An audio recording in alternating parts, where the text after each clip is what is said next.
So when I was in high school, in preferred activities like horseback riding, electronics, or model rockets, there's a tendency sometimes to just go on and on and on talking about the same thing. And this is where someone had to tell me, you're going to tell that story twice, and that's all that people are going to want to hear it. They're going to get bored with it after hearing it more than twice. Give them, say, hey, you know, you've talked too much about that robot. Let's talk about something else.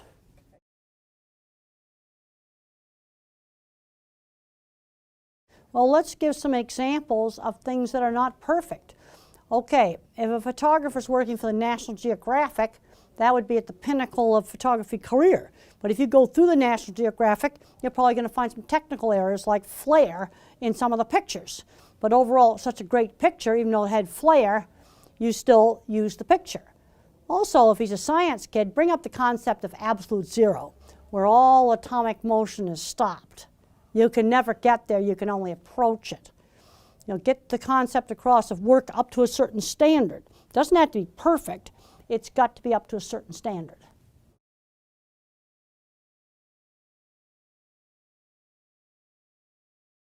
Well, when I was a young kid, there were expectations for doing things that other people want. It gets back to turn taking.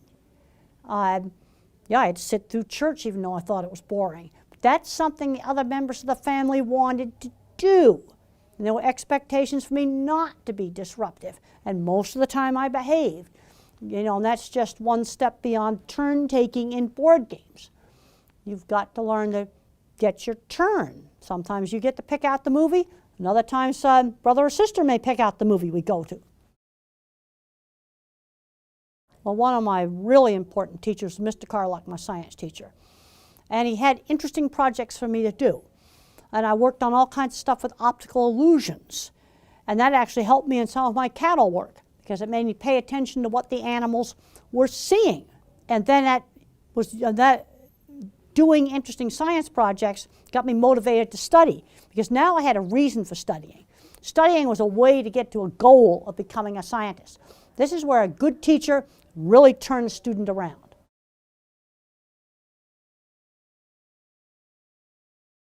Well, there's a lot of problems in the sensory system. Distorted input, sort of like pictures pixelating with a bad satellite dish, audio cutting in and out like a really bad cell phone. A lot of the sensory systems are not working normally. In my book, The Autistic Brain, I've got a whole big section in there on sensory issues. And there's an interesting new study that's come out called Environmental Enrichment is an Effective Treatment for Autism. Now, I want to make it very clear. This does not replace ABA or speech therapy. It is an adjunct. And what's done in this, and there's a paper you can get online called Environmental Enrichment's Effective Treatment for Autism. You stimulate two senses at the same time, like maybe you do an aromatherapy, a cinnamon, something like that, touch carpet. You always changing the pair of senses that you stimulate. And one of the senses is always one of the more primitive senses, smell, touch, or balance. So there's a lot of emphasis on 8 different aromatherapies, and the people were, children were evaluated baseline. Controls got ABA and speech therapy. Experimentals got this additional sensory therapy. And then after quite a few months, they evaluated them again. And the experimental group that had the treatment had significantly better behavior. This is a refereed scientific journal article. And it uses simple household things, very simple to do. Environmental enrichment is an effective treatment for autism. You can download it online. I'll tell you some things not to do. Don't say you went to sleep, because then the child might be afraid that you went to sleep. When I was very young, we were out for a walk and came across a very flat squirrel in the middle of the road that had been run over. And it was very clear that the squirrel could not be put back together again. And that made me learn not to run out in the street because I wouldn't want to be like that squirrel. And there's no way the veterinarian could do surgery and put him back together again. I mean, basically, you know, death of a person, they are gone. They are gone.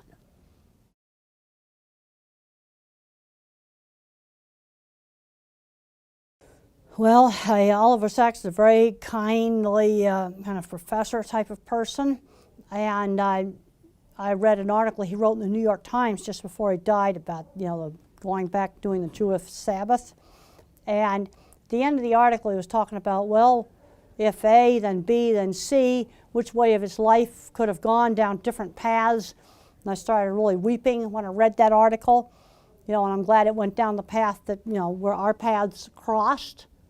I could barely print it out, I was so upset. No, fortunately, he was writing right up until the end. And he's overall really satisfied with his life. Well, after the article appeared in the New Yorker magazine, shortly after that, an agent appeared that suggested that I ought to write a book. And that's what brought the book Thinking in Pictures into being. Hey, I'm Candace Cameron Bure. Tom Bergeron. You're watching Autism Live. And you're watching Autism Live. And you're watching Autism Live. You're watching Autism Live.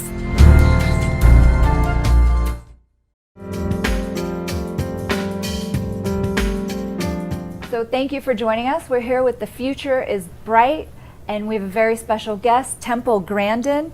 Doctor, thank you for joining us. We're It's so good excited to be here. have you. Thank you. You just gave a great speech at the 46th annual conference here in Denver, Colorado, and we would love to take an opportunity to just ask you a couple of questions about a hot topic for you now that is employment. Yep. And helping people with autism become gainfully employed, and what we can do as they're growing up, through the high school years and through those younger years, maybe before they're old enough to get a real job, as you'd call it. What's your advice for parents out there and what they can do with their kids today to help them? The problem with autism is, since they changed the guidelines for diagnosis in 2013, the spectrum has become extremely broad. At one end of the spectrum, you're going to have Silicon Valley programmers, really good artists, really talented people. And at the other end of the spectrum, you're going to have someone that's going to remain nonverbal with some very severe handicaps, and it's all got the same word. You see, if you diagnose a kid with dyslexia, you still have a fully verbal kid with normal intelligence, can't read. ADHD, you've got the hyperactivity attention problems. It's a much narrower spectrum. If someone is ADHD or they're dyslexic. Autism now, you've got this huge quagmire of a spectrum. And the only time I can give a specific recommendation across the whole spectrum is that the kid's 2.5 or 3 with no speech. You must start early intervention, 20 hours a week of one-on-one teaching. There's various ABA and other methods that work, but you got to start, and you got to start now. I can give you a canned answer. But once a child gets older, they're kind of merging into 3 different groups. What are the groups? Well, you're going to have a kid that's going to remain nonverbal with very severe handicaps. And some of the ones that look very low functioning actually have a locked-in syndrome with normal intelligence inside. Okay. Then you have a moderate group where you've got some speech, but it isn't really normal speech. Reading might be, 4th grade level, sort of like that. And then you've got the high-end group where they often are really smart in one thing, like math, or art, or maybe verbal, and then they have a deficit in another thing. And the education system puts too much emphasis on the deficits, not enough emphasis in building up the area of strength. If you've got a 3rd grader that's good in math, let's give them harder math and let's introduce them to programming. Because that's something that could turn into a job. The programs that are hot right now are C++ and JavaScript, Ruby and Python. The courses are free online, but the kid's not going to get interested in that unless you introduce it. And who should be doing that? How do you recognize that you've got a kid with, let's say, a great math capability or great All art right, so capability? you should give the kid the 3rd grade math. He instantly learns it. Let's get the 4th grade book out. Let's get the 5th grade book out. Let's get the 6th grade book out. If he can do the college book in 3rd grade, fine, let him. He's probably going to need special ed. So very early. Oh yeah, don't make him do baby math. He's going to get bored, and I guarantee you he'll be a gigantic behavior problem when he's bored. It sounds like you think there might be a little bit of a coddling issue where parents are concerned. Oh, I think there's a big coddling issue on just learning things like greeting. I'm really appalled at meetings where, come to a meeting, here is a 12-year-old, completely and fully verbal, that does not know how to shake hands. He doesn't know how to greet. You see, the manners in the 50s were taught in a much more structured way. And teachable moments were used. Like if I picked up my potatoes with my hand, and I'm not French fries, but mashed potatoes with my hand, mother would say, use the fork. She didn't scream no, she'd say, use the fork. That's a teachable moment. Healthy alternative. And I was at a very fancy dinner one time at a college, and there was a 12-year-old kid there, fully verbal. and he started to eat the food with his hands. And I just said, this is a fancy dinner. You're not eating like that in front of me. You use the utensils. And he did. So it's I just just calling him gave the out. instruction. But you give the instruction. I didn't yell at him. You give the instruction. But there's a tendency to overprotect. I'm seeing too many fully verbal kids who don't know how to shop. Sure. They're not doing any chores in the home. Just basic things. Greeting people. When I was 8 years old, Mother had me party hostess at her parties. And I had to greet the guests and serve the snacks. So it sounds like your mother had a lot of faith in your ability to just take those tasks that she was giving you and do them. Well, and so you're you saying, got to stretch these kids. Stretch you see, them, the kids okay. getting labeled autistic, the babying them. And if you have a little kid, that's, severe behaviors. I was severe behaviors when I was 3 years old. Sure. Of course the parents are going to be upset about that. But then you got another kind of kid, 10 years old, no friends, geeky and nerdy, gets a label, and not enough's being done to engage his area of strength and teach him basic skills. Because what makes me crazy is I go back and forth between different silos. I'll do a talk out at Silicon Valley. You can go to the big tech companies. It's Asperger's everywhere. Cube after cube full of them. Headphones clamped on, don't even look up at you. I can go over to the meatpacking plants. There's a whole shop full of hippies there. And I know they're on the spectrum. They've been there for years. This is what makes me crazy when I go out into the cattle world or the tech world or even the academic world, and I find older people my age, maybe 10 years old, that are on the spectrum, but they're not diagnosed. So it sounds like you're saying in today's society, less helicopter parenting. That's right. And more, you must do this, and reinforcing these are the manners you need. This is how Well, we you act. just treat them. You got to move them just outside the comfort zone. I just met a lady when I was down in Argentina. I said, well, I can only shop at this one supermarket, this one newsstand. I can't go to another store. You know what I did with her? We watched Took out her of that somewhere. meeting, and we went to a new newsstand. So and you I walked brought her up through. to it, and I said, buy that magazine there. She wrung her hands a little bit, and she bought it. Okay. You So know, you made someone else walk through the proverbial I did. door. Good for That's you. right. That's what I did. I did that last week. And you're encouraging parents to do the same thing with their kids And then now. we're going to be getting into looking at the job front. Okay, now that's something you just gave a great speech about, and it sounds like that's this new hot topic for you about how kids in their maybe early teens, maybe before they're really able to get formal jobs, should be out doing maybe the paper route type equivalent. Okay, we don't have paper routes anymore. In fact, I got asked The equivalent. I got asked the other day what a paper route is. You're kidding. No, I'm not kidding. And By an I adult? said, well, they used to have children deliver newspapers to people's Sure. houses. And that taught really valuable skills. Okay. Okay, now we don't have that today. Well, How what's the about equivalent? walking some dogs for the neighbors? You can do that in the city. Okay. But not your own dogs, somebody else's dogs. And you got to go over that at 2 different apartments at 6 o'clock in the morning, take those dogs out and walk them every day, even when the weather's nasty. Or maybe working in the farmer's market. Okay, we were just discussing New York City, where my mother lives. When I stay at the hotel in New York and I walk 6 blocks to my mother's apartment, I go by 5 or 6 street vendors. Okay, a kid that's like 12 or 13 years old, have them help out a street vendor. They've got to start learning work skills. If they're out in the suburbs, they can help out in the farmer's market. Okay. Let's start getting creative. Let's start off with church and synagogue jobs, things like that. Church ushers, setting up chairs for the church social. Yes, it's a job. Every Thursday night, you got to do those chairs. So it's the accountability, being somewhere where someone's expecting you to help out and do a particular Then thing. it's a defined task. You got Okay. 100 chairs to put up, Defined. and you got 100 chairs you're going to have to put away after the event is over. So defined and repetitive, and something that they do. Well, a lot Not of jobs for are the repetitive. family. Newspaper routes are repetitive, but let's go through my work history. These kids have got to learn work skills outside the home before they graduate my school. All right. When I was 13, mother just in the neighborhood found a little seamstress that did dressmaking out of her home, and she went in and told about me. I was kind of different, Sure. but I was really good at hand sewing. So the lady started having me hand sew the hems and take apart dresses. When I was 15, I was cleaning horse stalls. Okay. Then when I got a little bit older, I was making signs and selling them. And the first sign I ever made was for a beauty shop. First sign I ever made for a customer. I had made some other signs before that. But making things, and you have to learn how to make signs that other people want.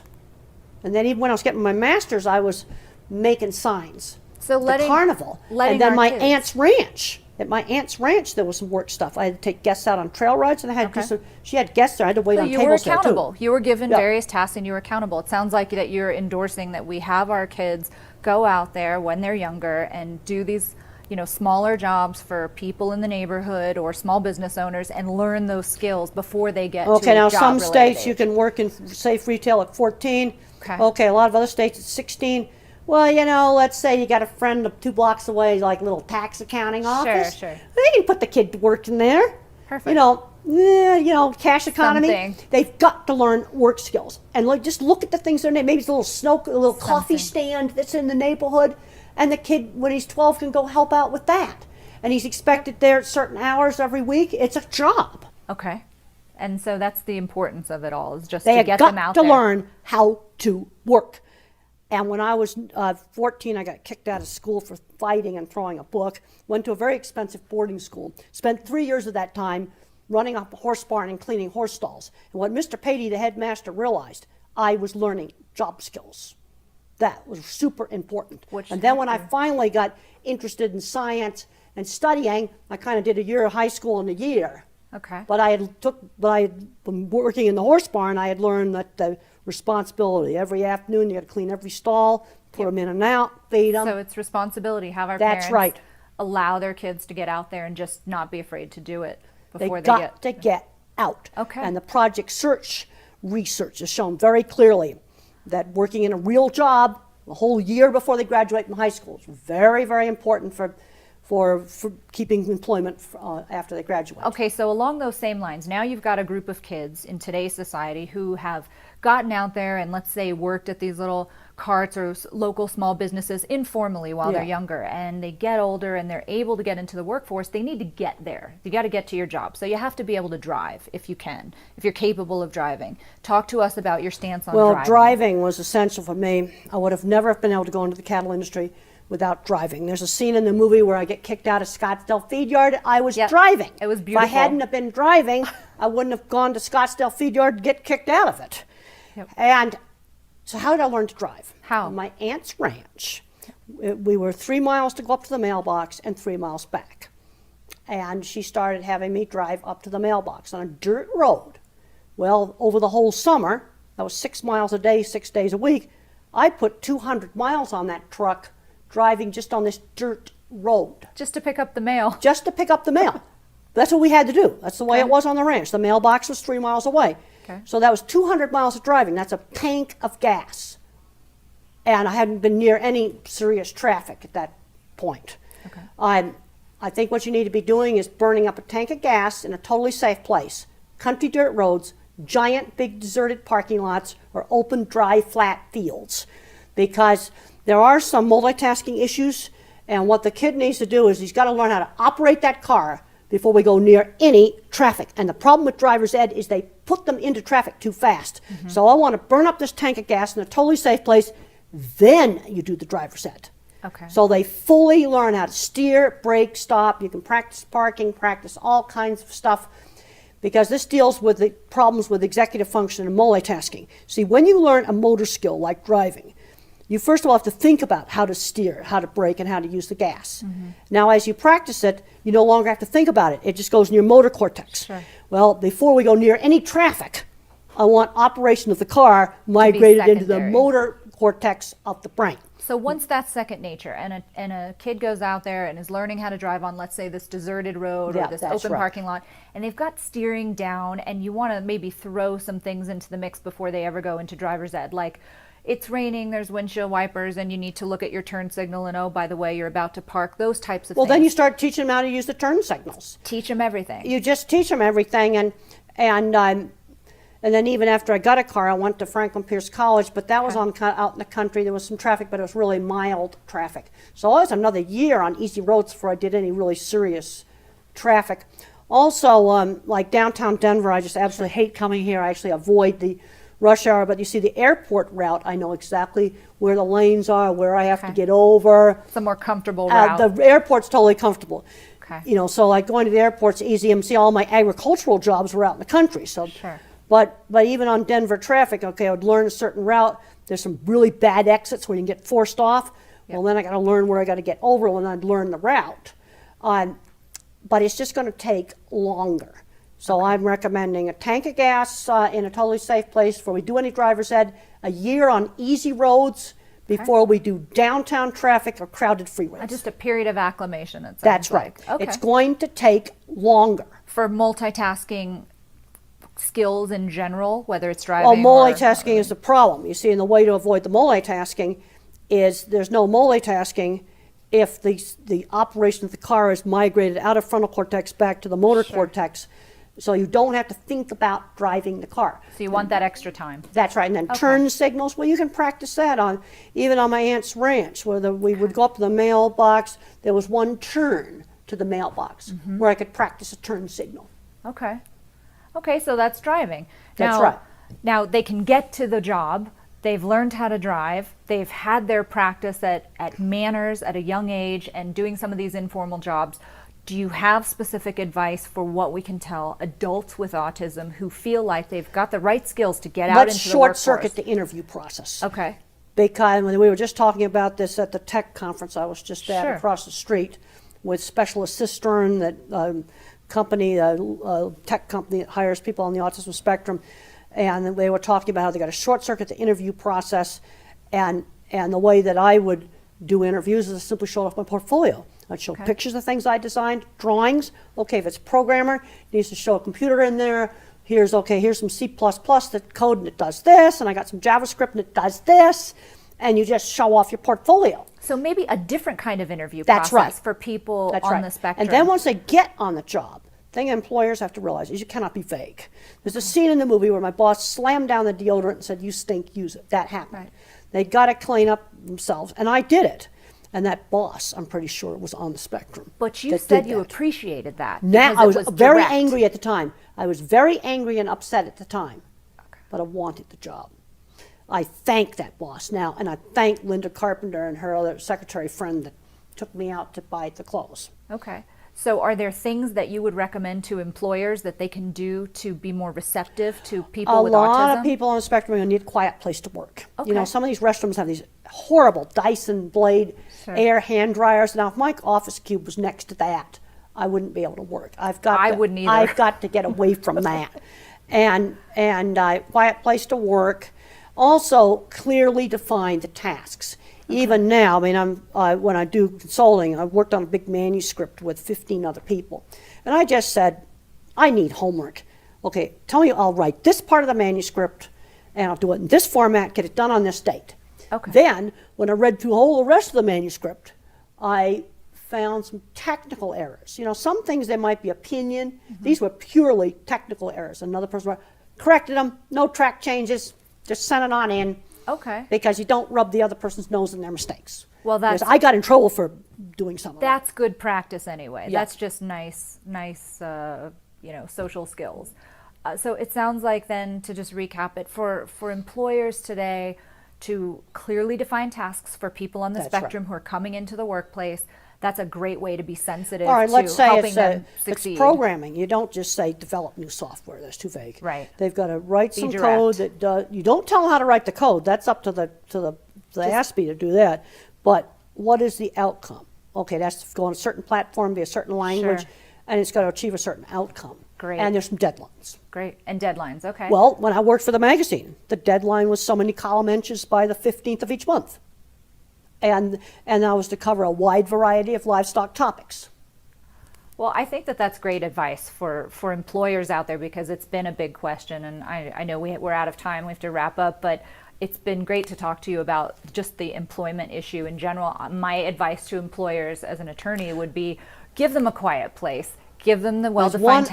other issue I want to talk about, and that's the What's that? video game addictions. I'm seeing way too many kids where moms are coming to me and says, he's 21, I can't get him out of the basement, and he's 18, I can't get him out of the bedroom. We've got to limit the video game playing. Well, I think all parents sort of feel that way. And Well, we've got to, because they're not having good outcomes. the more you limit the video games, and the more you can do, like what you said, is to help socialize people, the more we spend one-on-one time like you and I have talking to each other face to face, Yep. the more we all benefit by not- better social skills. I'm not suggesting banning video games, but the rule for me was Is 1 the hour limit. TV during the week and 2 hours on Saturday, 2 hours on Sunday, so they can do it And that's some. That's a great way to wrap it up. But That's you great can't let advice. them play video games for 8 hours a day. Well, of course not. Of course not. I think all parents would agree with you, but especially. But unfortunately, I'm seeing too many kids where that's happening. Okay. Well, it's good advice. It's good advice if you want to be successful in the Other employment thing industry. is, you got to expose kids to enough different things. Like, how's a kid going to find out he might like acting for a career if there's no school play? How's he Right. going to find out he likes my fixing gosh. cars if there's no auto shop? They've taken these things out of the schools. I think it's completely wrong. Kids are not getting exposed to enough different things to become careers. Okay. Okay. So lots of exposure. Gosh, thank you so much, Okay. Temple. We appreciate Thank your you. time. It's been fabulous. Thank you for joining us You're on The welcome. Future's Bright.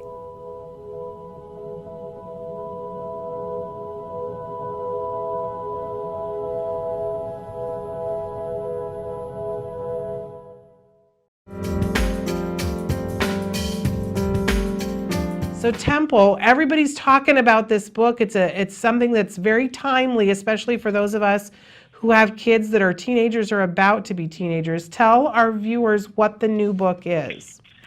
Well, Deborah Moore, a psychologist out in California, came to me with the idea of doing this book. And one of the big things we wanted to talk about is the problem of certain kids on the autism spectrum getting addicted to video games. And I'm seeing some very bad outcomes. You know, like he's 22 years old, he's in the basement playing video games, and he doesn't do anything else. And Deborah Moore put together a great chapter in the Loving Push on video games. We also have some very nice first-person profiles of people on the spectrum being successful in jobs, which is a really good positive thing. I can't emphasize enough the importance of kids getting jobs when they're in high school, even volunteer jobs at the church or anything. They've got to learn that discipline and responsibility of having a job. You've got to be there on time. You've got to be reliable. When I was 15 years old, I was cleaning horse stalls. When I was 13 years old, my mother got me a sewing job. I'm seeing too many smart kids on the spectrum that are not learning how to work. Yeah, and I love the idea, Temple. You talk about this a lot, about how we can't just expect them to be ready for a job suddenly, miraculously, when they turn 18, that there's a whole process that we have to do to help them to be ready, and that we used to do this all the time, that I had to do jobs, odd jobs around the neighborhood well before I was at an age where I was eligible for a job. And you did as well, right? Well, when I was 13, Mother got me a little sewing job, and when I was even younger, I'd washed a few cars.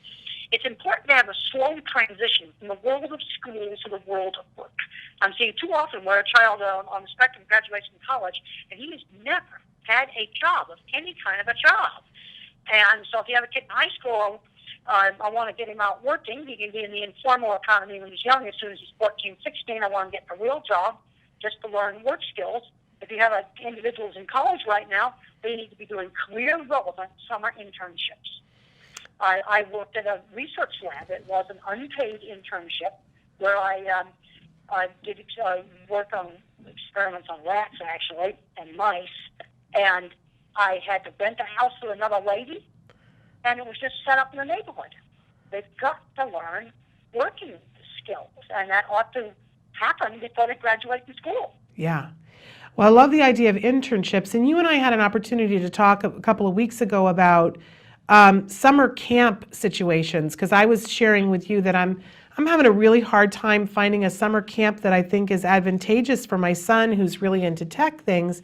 And you had some great ideas about making it happen in the neighborhood, and I wondered if you'd share some of that with our viewers. Well, let's just look at things. You know, we have a huge shortage in this country right now of car mechanics and diesel mechanics. Well, maybe some retired mechanic needs to set up a small engine repair class to just do with middle school kids so they can find out engines are cool. You know, a lot of schools have taken out hands-on classes. Now, in Texas, I know that some of the places, they're putting that back in again. But how are students going to find out what they want to do for a career if they're not exposed? I get asked all the time, how did I get interested in the cattle industry? Because I was exposed to cattle when I was 15. That's how I got interested in them. Yeah, and so I love this idea that if we can't find the camp, you were suggesting to me make it happen myself. You really lit a fire in me and inspired me. And I think what a great idea. For families though, and you talk about this, the loving push. This is not about being mean, but about being loving and caring. This is what we do to raise our kids. What do you suggest if a parent is sitting there this summer and they've got a 15-year-old, they're not quite sure how to go about getting their kid an odd job or getting something happening in the neighborhood. What do you suggest? Well, Mother just found a sewing job. She just saw a sign on a lady's house that said, freelance seamstress, and she just went in and offered up my skills. She knew I was good at hand sewing. It was just done in the neighborhood. The internship at the research lab was just done in the neighborhood. It's set up to the people that were there in the school and with my mother. We're here at the show. We're really loving. There's a new show on the Oprah Winfrey Network that's called For Pete's Sake, and it's Holly Robinson Peete and her family. She's got a 17-year-old son who's on the spectrum, and in the most recent episode, both she and her husband took their son to businesses that they frequent and said to the business owner, hey, have you got something here for our child? Is there, can you show him what you do here? I just thought that was really proactive of them, that they didn't wait for somebody to approach them. They went to the business.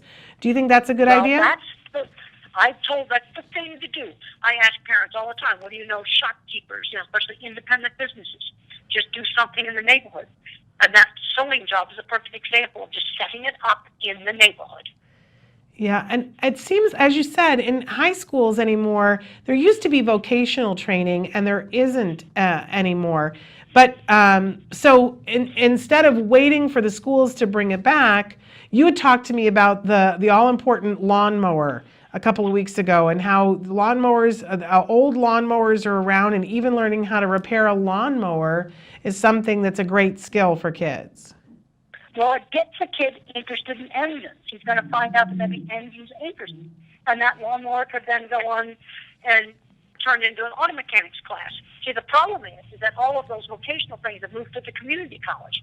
But that's almost too late. We need to be getting these kids hooked on some of these skilled trades and vocational things before they graduate from high school. Absolutely, absolutely. And then I wondered if we could take just a second to talk with you, Dr. Grandin, about inclusion and how you feel about, there's a big push right now that a lot of schools have started specific programs that are just for kids with autism, where they're putting them someplace else on campus. Likewise, now, what age of kids are you talking about? I'm talking about junior, from kindergarten all the way up through high school. And then there are other schools that are making a big push for inclusion, having everybody in the classroom together. And I was wondering if you had any thoughts about either of those models. Well, sometimes the correct thing to do for a particular kid is something in between. But I'll tell you something I don't want to see. I walk into a brand new autism school, and you got 4 or 5 very severely handicapped kids in a room, and then they're sitting amongst them as a 12-year-old that should definitely not be there, fully verbal, just messing around on a computer. He should be in a gifted class. That's what I don't want to see. See, autism is turned into such a broad spectrum that I'm seeing too many of the Asperger type of kids held behind when they ought to be working for NASA. I've talked to a lot of people at NASA. I know there's people there that are sort of mildly on the spectrum. So one kind of geeky kid gets to go work for NASA or Google, and another geeky kid's playing video games in the basement on Social Security, and they're the same geeky kid. Yeah. See, I don't get hung up on the labels. I'm seeing the people. I see them as I talk about it. Yeah, I got to say, I think that you got such an insight in this area, Dr. Grandin, and I would love to see some of these programs spring up that can fill this gap in a way that's really affordable for families. I think that an industrious parent knows how to get this started, but there are a lot of parents that probably need some help getting these things started.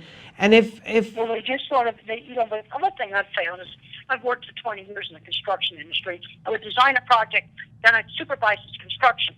And one thing I learned is, how do you get things done? Like, if you ran out of parts, we got on the phone and called. Now today, you get on the internet and search, they have found the parts. There's an urgency. How do you get it done? Yeah. It's the problem solving that I think is missing. We talk about teaching critical thinking in high schools and junior highs, but if it's not practical and hands-on, I don't know that the lesson really gets taught.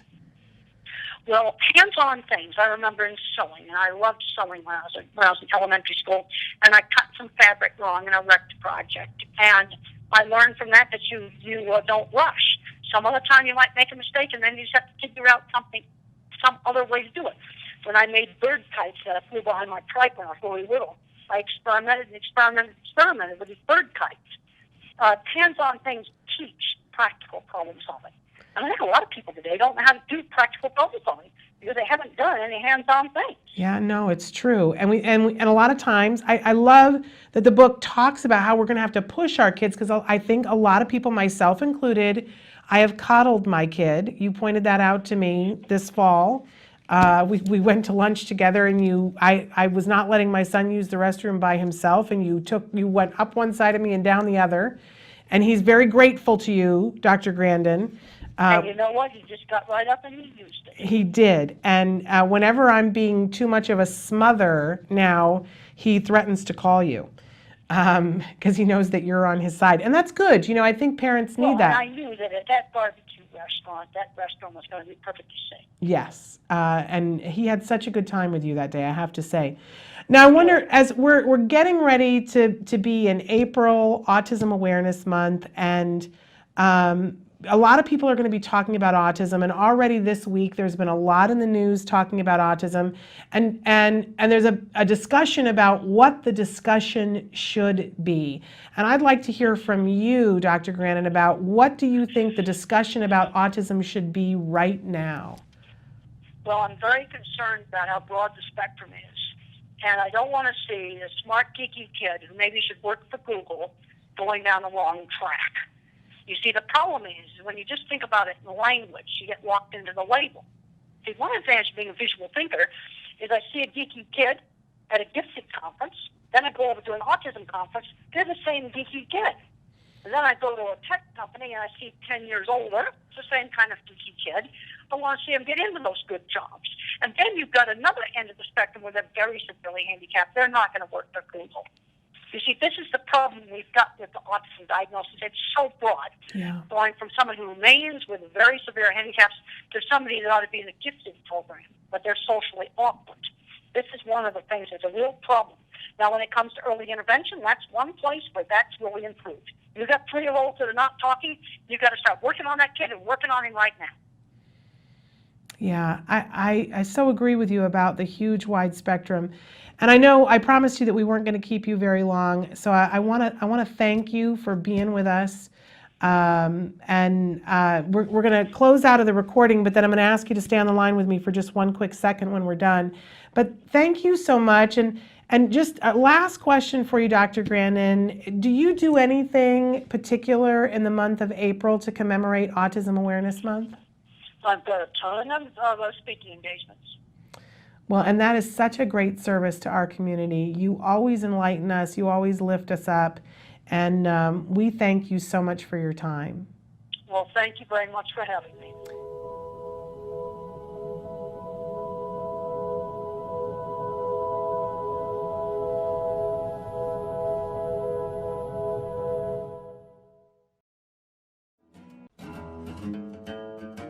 I got to do the U-turn around the thing? Okay. So, Kelby, do I want the north entry or the south, or does it matter? Okay. Are we doing curbside bag check? Which way, Kelby? Left? Yeah. Okay. Kelby, can I go through the T? Yeah, I have a toll tag. Yeah, you go through the T. Okay.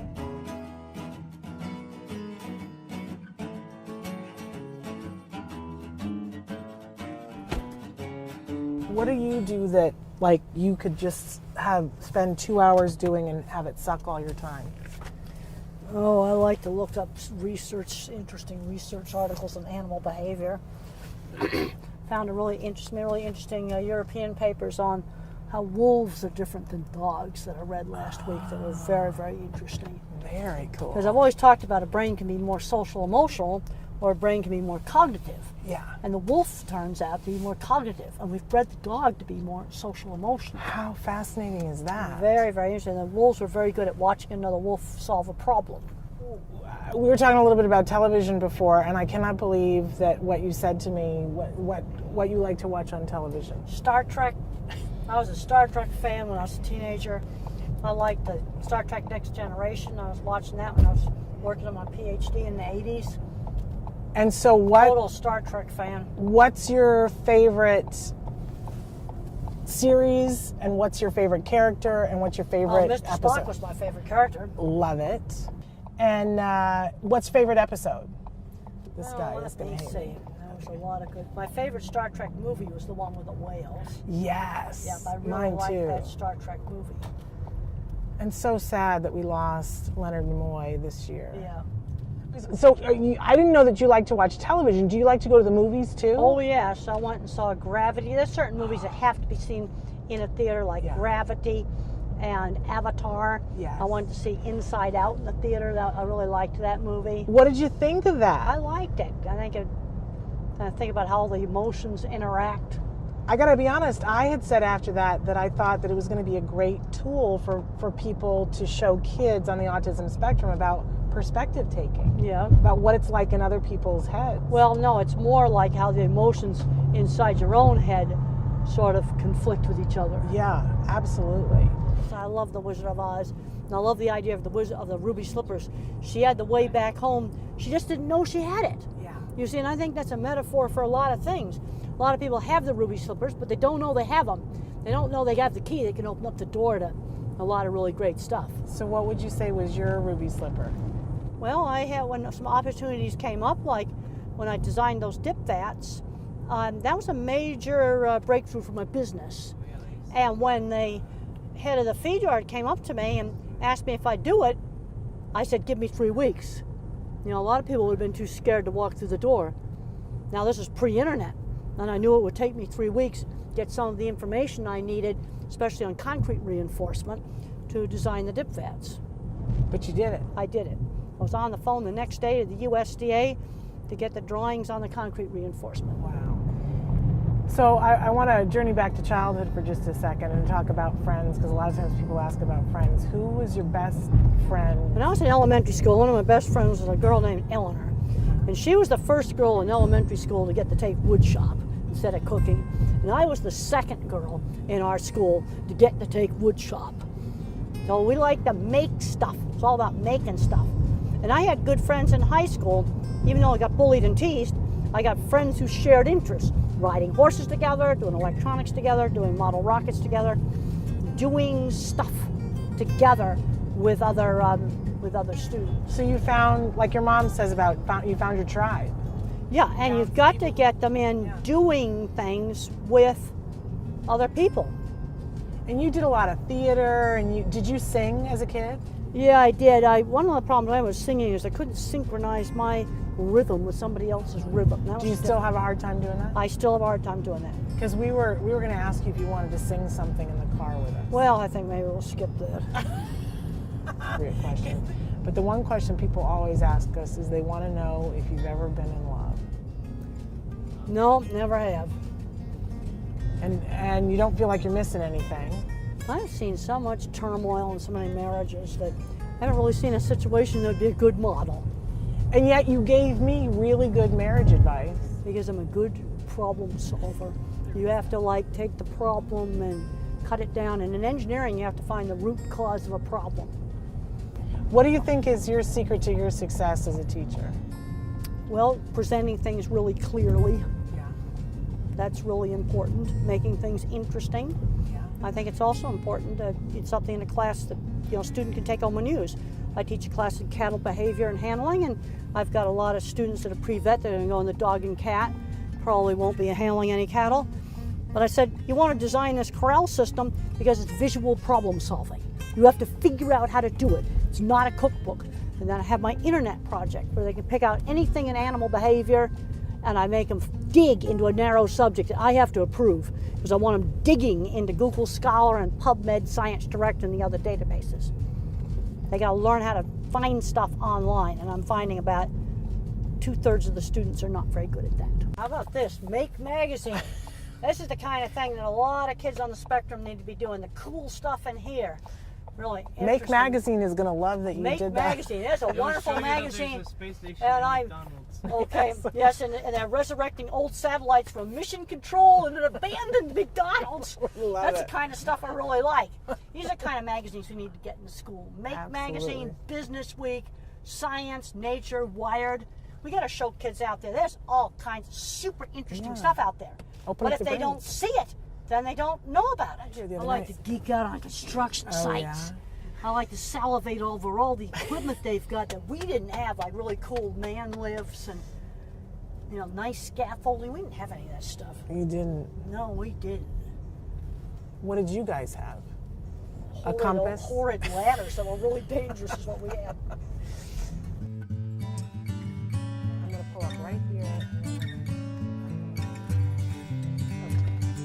Okay. We're going to get your stuff out. Yep. Put your back up.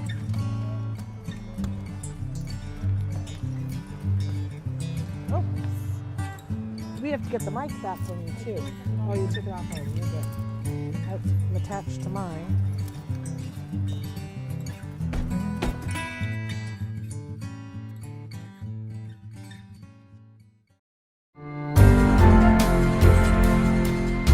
Dr. Grandin, what is it like for you personally to have become the most celebrated person in the field of autism? Well, I feel it's a responsibility. I get a lot of emails and letters from young kids. In fact, at the last conference I was at, I got a whole envelope of letters from kids in an English class. What makes me pleased is I think I'm inspiring a lot of kids to succeed, because I want to see kids succeed. Now, one problem I'm seeing with some of the fully verbal kids is they're not getting stretched enough. I see kids coming up to me at conferences where nobody's taught them how to shake hands. See, when I was a young child, I had to be party host at my mother's parties. I had to shake hands, say please and thank you, have table manners, learn how to shop. And I'm seeing too many situations where they aren't learning those basic skills. Yeah, so you really think they need the basic skills that every child should learn? Yes. Now, in the 50s, every child was taught social skills in a much more structured way. And today, that's not the case. Now, the so-called normal kids, they pick it up, but the autistic kids have got to be taught. Okay. And that's not being done enough. What kind of preconceptions, though, do you think most people have about relating to those with ASD? Autism is a really big spectrum.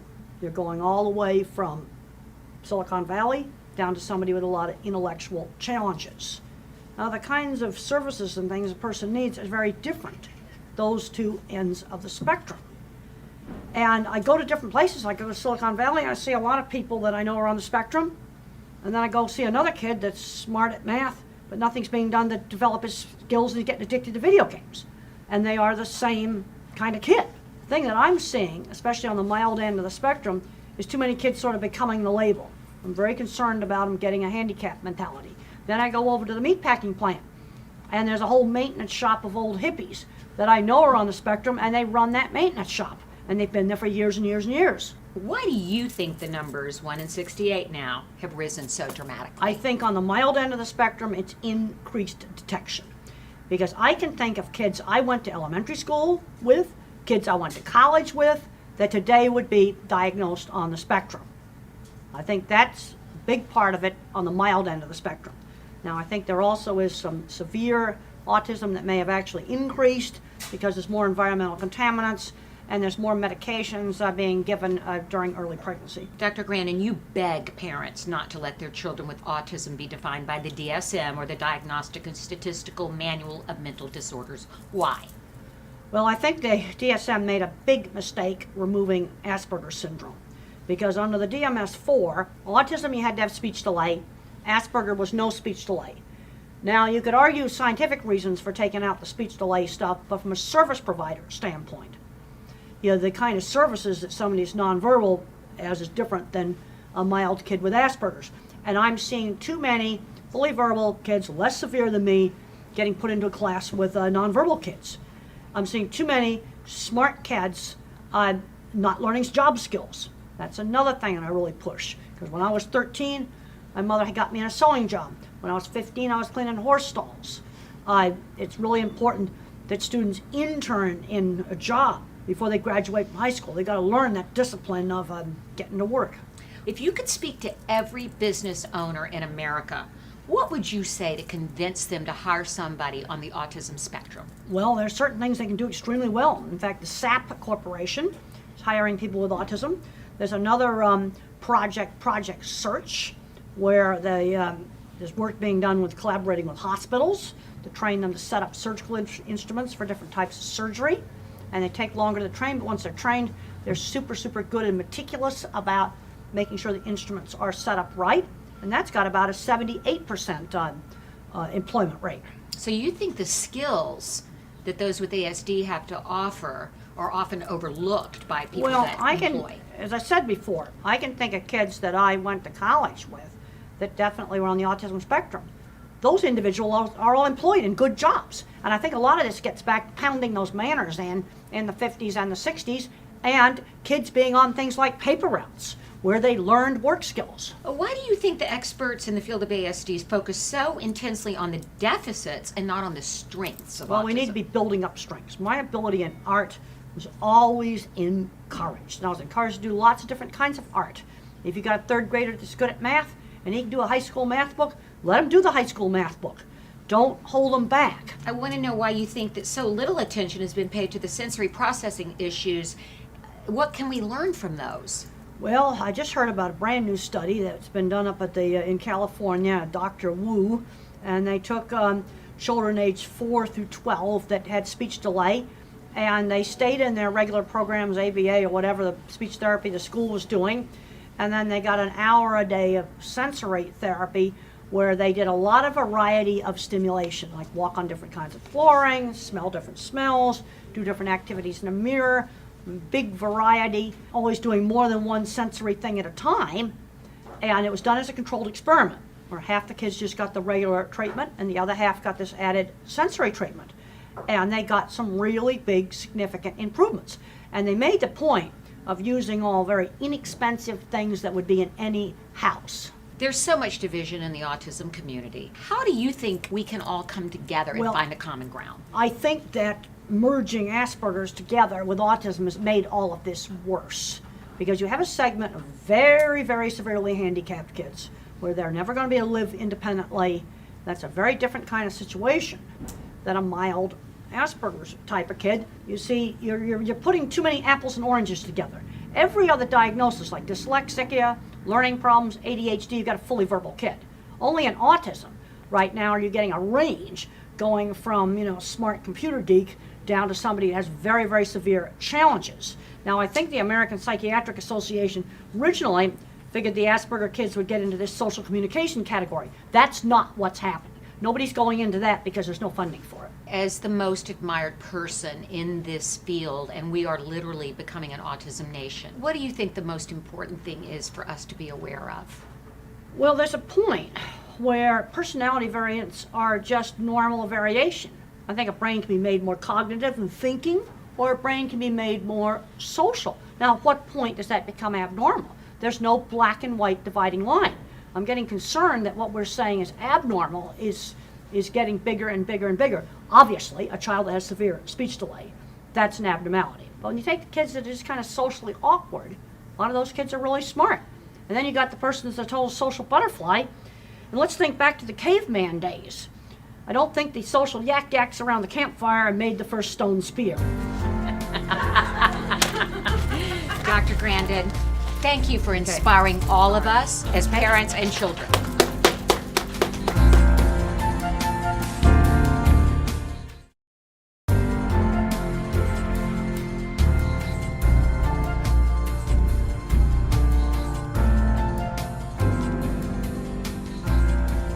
We have so many parents who've asked questions, and they love your answers. I want to start with a question that we got on Facebook that somebody wants to know your views on inclusion. Well, I think a lot depends upon the particular situation. And for young children, elementary school children, I want to try to do inclusion as much as what's practically possible, because little kids need to get the socialization. Now, I was one of these teenagers that in a big high school, I was teased to death. It was just absolutely terrible. It just absolutely did not work. And I was one of the teenagers that had to be taken out of a big high school. And where inclusion totally worked for me in elementary school. I was in a little country school, small, very small classes. It was very much, it was a private school, but it was very much like a small rural elementary school that I've seen in rural communities. Older, experienced teachers, and that worked really well. But I was one of the ones that had to be taken out, and I went to special boarding school, and I've had some parents take their kid out and homeschool them. And all I want to say, if they homeschool their kid in high school, they cannot let them become a recluse in their room. When I went away to the special boarding school, I had a tendency to want to do that, and they wouldn't allow that. They let me do lots of different things that I wanted to do. And when I wanted to clean the horse barn, they got me insulated boots so my feet wouldn't freeze off. But I had to be at meals on time.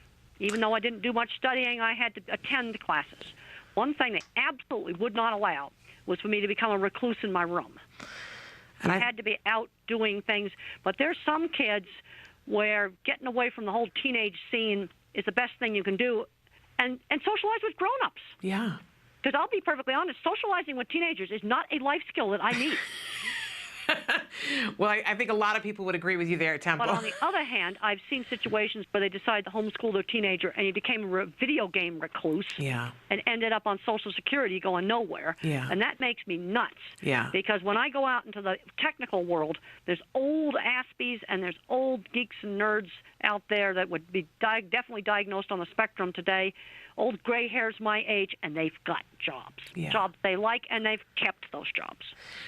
Well, we've got another parent who wants to know what you think about the recent statistics that somebody was quoted as saying that in 2012 that the numbers for autism at the rate that we're growing could be as high as 1 in 9.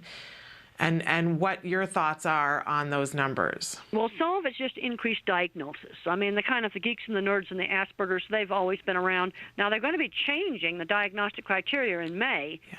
To take the mild, kind of socially awkward person and call them social communication disorder rather than autism, which is really rubbish because the social communication problems are the core deficit in autism as far as I'm concerned. Mm-hmm. So some of this is just increased diagnosis. And I think there is some severe autism and severe problems that have increased. And there's also a good number of mental retardation that has now being called autism. And mental retardation diagnoses have actually gone down. You see, people seek the autism diagnosis to get services. And I think one of the reasons why in the DMS-5 they're changing that, they're taking out Asperger's, is they're trying to cut down on the amount of people labeled autism. I think the committee actually did that on purpose for that reason. And the problem is diagnosis is not precise. And in my new book, The Autistic Brain, Richard Panik and I are going to be going through the whole entire history of the diagnosis. It makes you kind of sick because it kept changing. It's doctors sitting around a conference room table, making decisions on this. Mm-hmm. Absolutely. Have you had a chance to look at the DSM-5, Temple? Do you... I looked at it when they had it posted on the webpage. Right. I was able to look at it. It's now off the webpage. But I did have a chance to look at it. And basically, Asperger's is going to be removed, and most of the kids that are the Asperger's are going to be called social communication disorder, and they say that that's not autism, which is rubbish. And they're also getting very murky about the speech delay. All of it like more muddled and murky. And I'm just curious, because we all had that opportunity to look at it and to make suggestions. Do you feel like you would still be considered on the spectrum by the DSM? You would still qualify? I would. I would definitely still qualify because I had severe speech delay, and when I was a young child, I had all the full-blown symptoms of classic autism: rocking, spinning, tantrums, no eye contact, fixated interest, repetitive behavior. Because basically on the DSM-5, there's two things you got to have. You got to have the social communication problems, and then the other thing is the repetitive behaviors and fixated interests. Yeah. And I definitely had that. Okay. I would definitely still be diagnosed. Okay. And which kind of leads into the next question. One of our viewers wants to know what problems that you still face being autistic. Well, I don't multitask well. That's still a problem I face.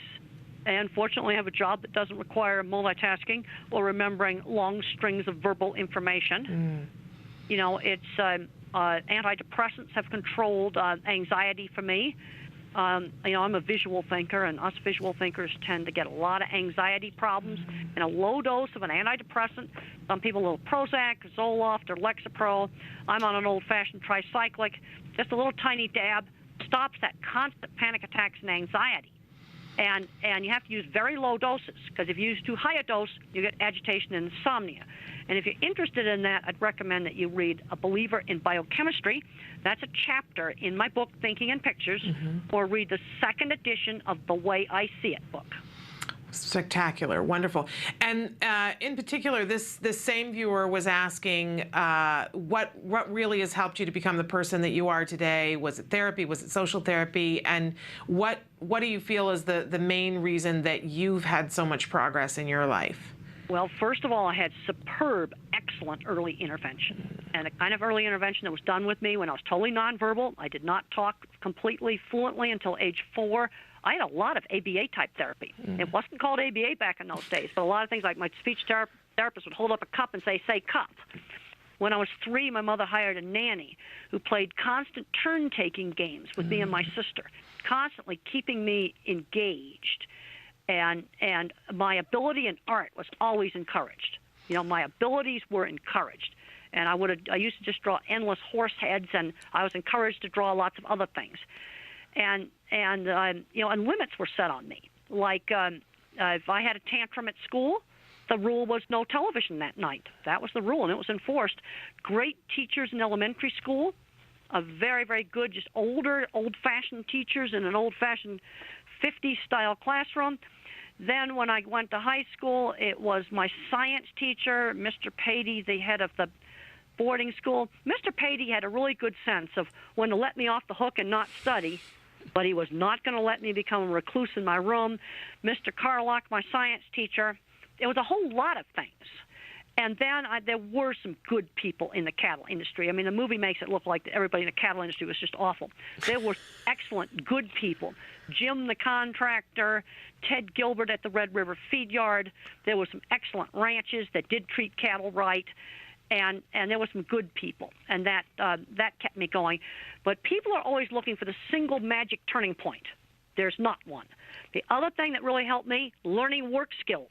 When I was 13, Mother had me doing a little sewing job 2 afternoons a week in a lady's house, and I took apart dresses and hemmed them. When I was 15, I was cleaning 8 horse stalls. I was doing carpentry work. When I was in college, I did an internship at a research lab where I actually had to rent my own house. You see, you've got to stretch these kids. Yeah. I'm seeing too many people on the mild end of the spectrum today, people a lot milder than me, that are playing video games on Social Security because they were never stretched.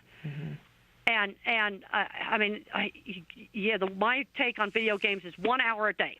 Okay. I was allowed to play a 50s video game when I was a little kid for 1 hour a day.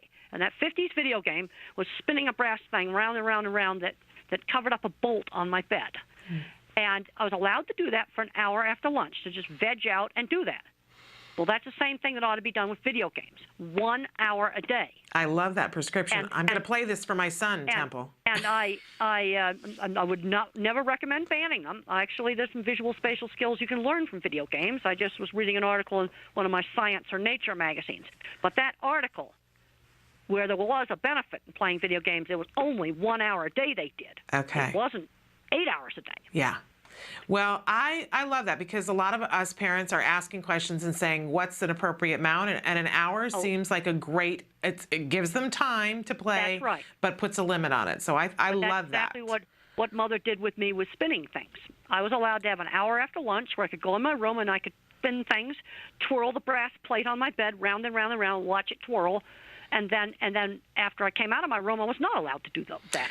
I got to ask you, Temple, what was it about the spinning that was exciting enough for you to do it for an entire hour? Do you remember what it was about? Oh, yes, I remember. I could twirl it. It was sort of a hanging brass plate that was on a screw that covered up a bolt that held the bed frame together. And I'd spin it at different speeds. And I'd watch how it went back and forth when it stopped spinning all the way around. And I would experiment all different kinds of speeds of it. And I just sort of studied it like a scientist. Wow. And I found it fascinating. Another thing I did is I dribbled sand through my hand. We'd go to the beach. And I'd dribble sand through my hand, and I'd study every little rock of the sand that went through my hand. And I would just stand there all day, and I would dribble the sand at different speeds. You know, hold my fist tighter or hold my fist looser, and just study it. It's just fascinating, and it kept your attention. Oh, yes. And I was given some limited times to do these things. But it was on a schedule. Yeah. After lunch, I had an hour where I was in my room and I could do this stuff. And then at the table, it was absolutely not allowed. Church, it was not allowed. In the classroom, it was not allowed. And And when how did they work through, what was it like for you transitioning? Was it just that you understood that it was an hour and then it was over? Well, I understood that, and it was, you see, but this kind of having a schedule started very young. Okay. I mean, when the nanny we had 3 meals every day, and they were on time. Breakfast at 7, lunch at noon, dinner at 6. So And structure was really important. I had structure, but sometimes, things changed, and I didn't usually I got nervous about changes when I was in high school, and I was going full-blown on anxiety attacks. They wanted to change the schedule around in high school. I got all nervous about that. Now I've had to move out of my office. We have a mess now where they're rebuilding our building, remodeling our building, and we had to move all our offices, my 22 years of junk in my faculty office, and we moved into trailers. Wow. For a year. Well, I did that, but you know what? I did it slowly. Okay. Like 3 months before it was time to move, I was de-trashing my office. And fortunately, they provided gigantic industrial-sized garbage cans for all the faculty to de-trash their office, because the entire faculty had to move out of this building. Yeah. But I did it slowly. You know what strikes me, Temple, is that transition would be hard for anyone, but you are so good at recognizing what you need to be kind to yourself and to be successful, and then you do that. And I don't know that the rest of us do that. Well, and I did it, and fortunately they had these big garbage cans, because I hate to say it now, my knees are getting bad, and I can't walk upstairs lifting anything because my knees are going screaming, ouch, don't, you're hurting your knees. And I would have had to, I simply can't carry all the stuff. Yeah, but you know where your strengths are, and you know how to compensate when you have an area that isn't a strength, and that's something that we can all learn from. Well, and I've learned things in organization. Like for my calendar, I've got to have a calendar where I can see an entire month. Yeah. I hate those calendar books where it's a new page for each day. Hate them. Hate them. Oh, I get those from American Express, and I just give them away. I hate them. And by the week doesn't help you either. You need to see the whole month. I want to see a whole month. Wonderful. And then when I make my plane reservations, I can look at that calendar, and then I visualize how much time I'm going to need between events. And I know that, and let me tell you, I know all the airline routing now. I'll bet you do. I have that about memorized. I'll bet you do. I've got a question here that you might decide is too personal, and you don't need to answer it if you don't want to, but somebody wants to know what role faith and spirituality plays in your life. Well, when I was young, I did a lot of thinking about a lot of the big questions. But basically now, I figure the meaning of life is if the things that you do help make the world a better place. And what I mean by that is I have to use specific examples because I think very concretely. When a mother says, your book helped my kid go to college, that makes me happy. Yeah. Or you solved my kid's sensory problems. And boy, I can tell you, we've got to look at sensory problems. Yeah. And there's some individuals that can't tolerate a noisy Walmart. I'll give you some tips on sensory problems to help desensitize. Let the individual initiate the dreaded buzzer on the scoreboard or the worst ringtone on a phone or whatever the thing is they can't stand. If the person on the spectrum initiates it, or if they hate Walmart, let them control how much Walmart they got to tolerate. And when they give a signal, you take them out. I love that. Because you kind of have to stretch it. Yeah. And then there's some individuals that will never tolerate that Walmart, especially some of you nonverbal individuals. Yeah. Well, you know, that's great advice, Temple, because we've had a couple of parents, one parent in particular who's written in and talked about how her son, his lunch and his physical education take place in an old-fashioned gymnasium that has all wood floor, and it's very echoey in the room, and that it's hard for him. He's supposed to be socializing during lunch, but there's all this echoing noise. Well, the problem is he cannot hear. Oops. I cannot hear in that environment either. Yeah. When I'm in a meatpacking plant, I cannot hear. I have got some auditory processing problems. I don't hear hard consonants. So when I'm in a meatpacking plant and we have to talk, I said, we got to go outside. I can't. I just tell him I can't hear. Yeah. And one of the problems he's got in that echoey gym is he simply cannot hear what other people are saying because there's auditory problems.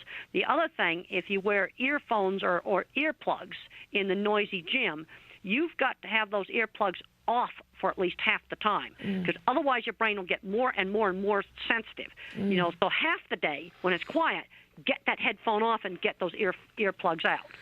And well, one of the things that we had recommended too is going in and recording what it's like in the gymnasium and maybe slowly desensitizing. But That can help. And what I'm hearing from you is to let the child turn the sound on and turn it off to desensitize. Put it on a recorder. Put it on the recorder, but let the child turn it on and off. And that will help desensitize it so it'll tolerate the gym. Yeah. But what it will not do, it's not going to solve the problem with hearing conversations in the gym. Yeah. It will just make it so he can tolerate the gym. The other thing is, the other big problem in so many schools is fluorescent lights. Yeah. That's a serious problem for maybe 10% of the people on the spectrum. See, the problem we've got in the sensory stuff, it's so variable. Yeah. One kid's got visual problems. Another kid's got touch problems. Another kid's got auditory problems. And fluorescent lights, 60-cycle fluorescent lights are just the worst. And if you're in a classroom with that, then get the kid's desk over by the window. Or if you're stuck in a room with no windows and fluorescent lights, get some incandescent light bulbs in old lamps. Just get some old floor lamps, bring them in from home, put them next to the kid's desk. The other thing that can help is try printing books and things on different pastel papers. Mm-hmm. Experiment with the colored backgrounds on computers. And also experiment with colored glasses, like the Irwin colored glasses. But that's way too expensive for a lot of people. Mm-hmm. So just experiment with Walmart's blue-tinted ones, some pink glasses, some pale tans, real pale different sunglasses. Just experiment with that. Interesting. I know a lot of schools have for children who are dyslexic, they have, it almost looks like a paint chip fan that has different colored plastics that you can put over text for a child to be able to read with dyslexia. And that helps too. And some of the autistic kids need to try that. Okay, great. And then for these kids that need that colored paper, if the classroom has windows, mm-hmm. and there's fluorescent lights in the room, put that kid's desk over by the windows, and that will help a lot. That's a real simple thing you can do. Great advice. We had a bunch of questions come in about potty training, about children who get obsessed with different parts of potty training. And for instance, one child that the mom reports that she wants to play in the toilet water and wants to flush it constantly, but does not want to pee in it. And another parent wants to know, is it common for kids with autism not to want to use the bathroom, and why? All right, let's start out with sound sensitivity. See, when it comes to running water and flushing the toilet, some kids love it, and there's other kids that are terrified of the noise. Mm-hmm. And oftentimes you'll have a child that will use the toilet at home, but he won't use this one at school. Mm-hmm. And the problem you've got at school is they have those industrial ones that are really, really super loud. Yeah. And I can tell you the worst toilets, vacuum toilets on planes. Oh, yes. If I had been exposed to that as a child, I would have been terrified. I would have been sure I would have been sucked out of the airplane. Absolutely. And I use them, and I use them all the time. And I press the button, and I grit my teeth. Mm-hmm. I tolerate them. Yeah. But they try to find flights for some of these kids that don't have a vacuum toilet. They have the old-fashioned blue juice one, because those vacuum toilets, they are scary. Oh, they are. So you see, that is a noise sensitivity problem. Okay, now the other problem you have, especially with a nonverbal child, is he doesn't know what you're supposed to do in the toilet. You see, their sensory system is so fragmented. And if you want to understand this, you need to get Tito Mukapedehe's book, How Can I Talk If My Lips Don't Move? Mm. And Tito's a nonverbal person with autism that types independently, and he describes a scrambled sensory world. It's sort of like looking at everything with Picasso vision. And he describes that when he had to learn how to put on a T-shirt, it had to be put on him very, very slowly so he could get what the whole task was of going through the head hole, going through the armholes.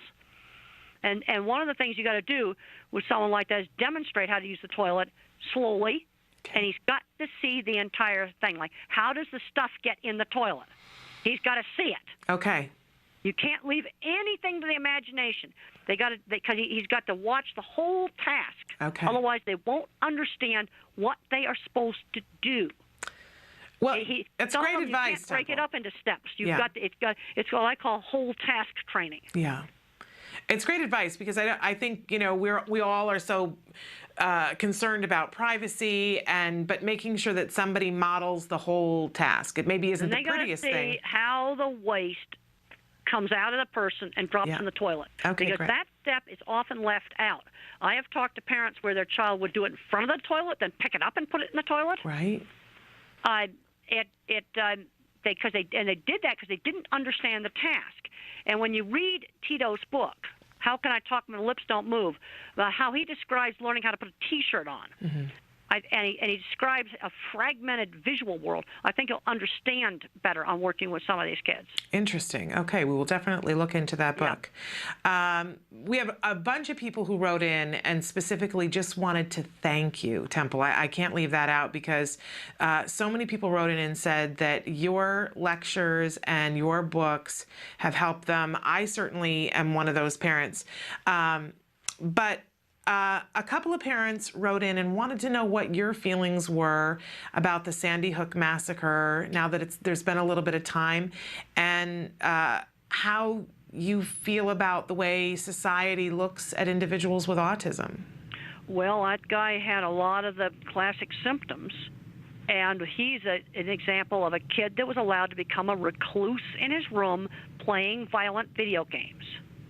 And then he was playing violent video games, shooting the same gun that he used for the actual crime. What should have been done with that kid, he should have had a job at a computer store. Get your butt out of the house, and you're going to work in a computer store. And that should have been done with him when you're going to take him out and homeschool him?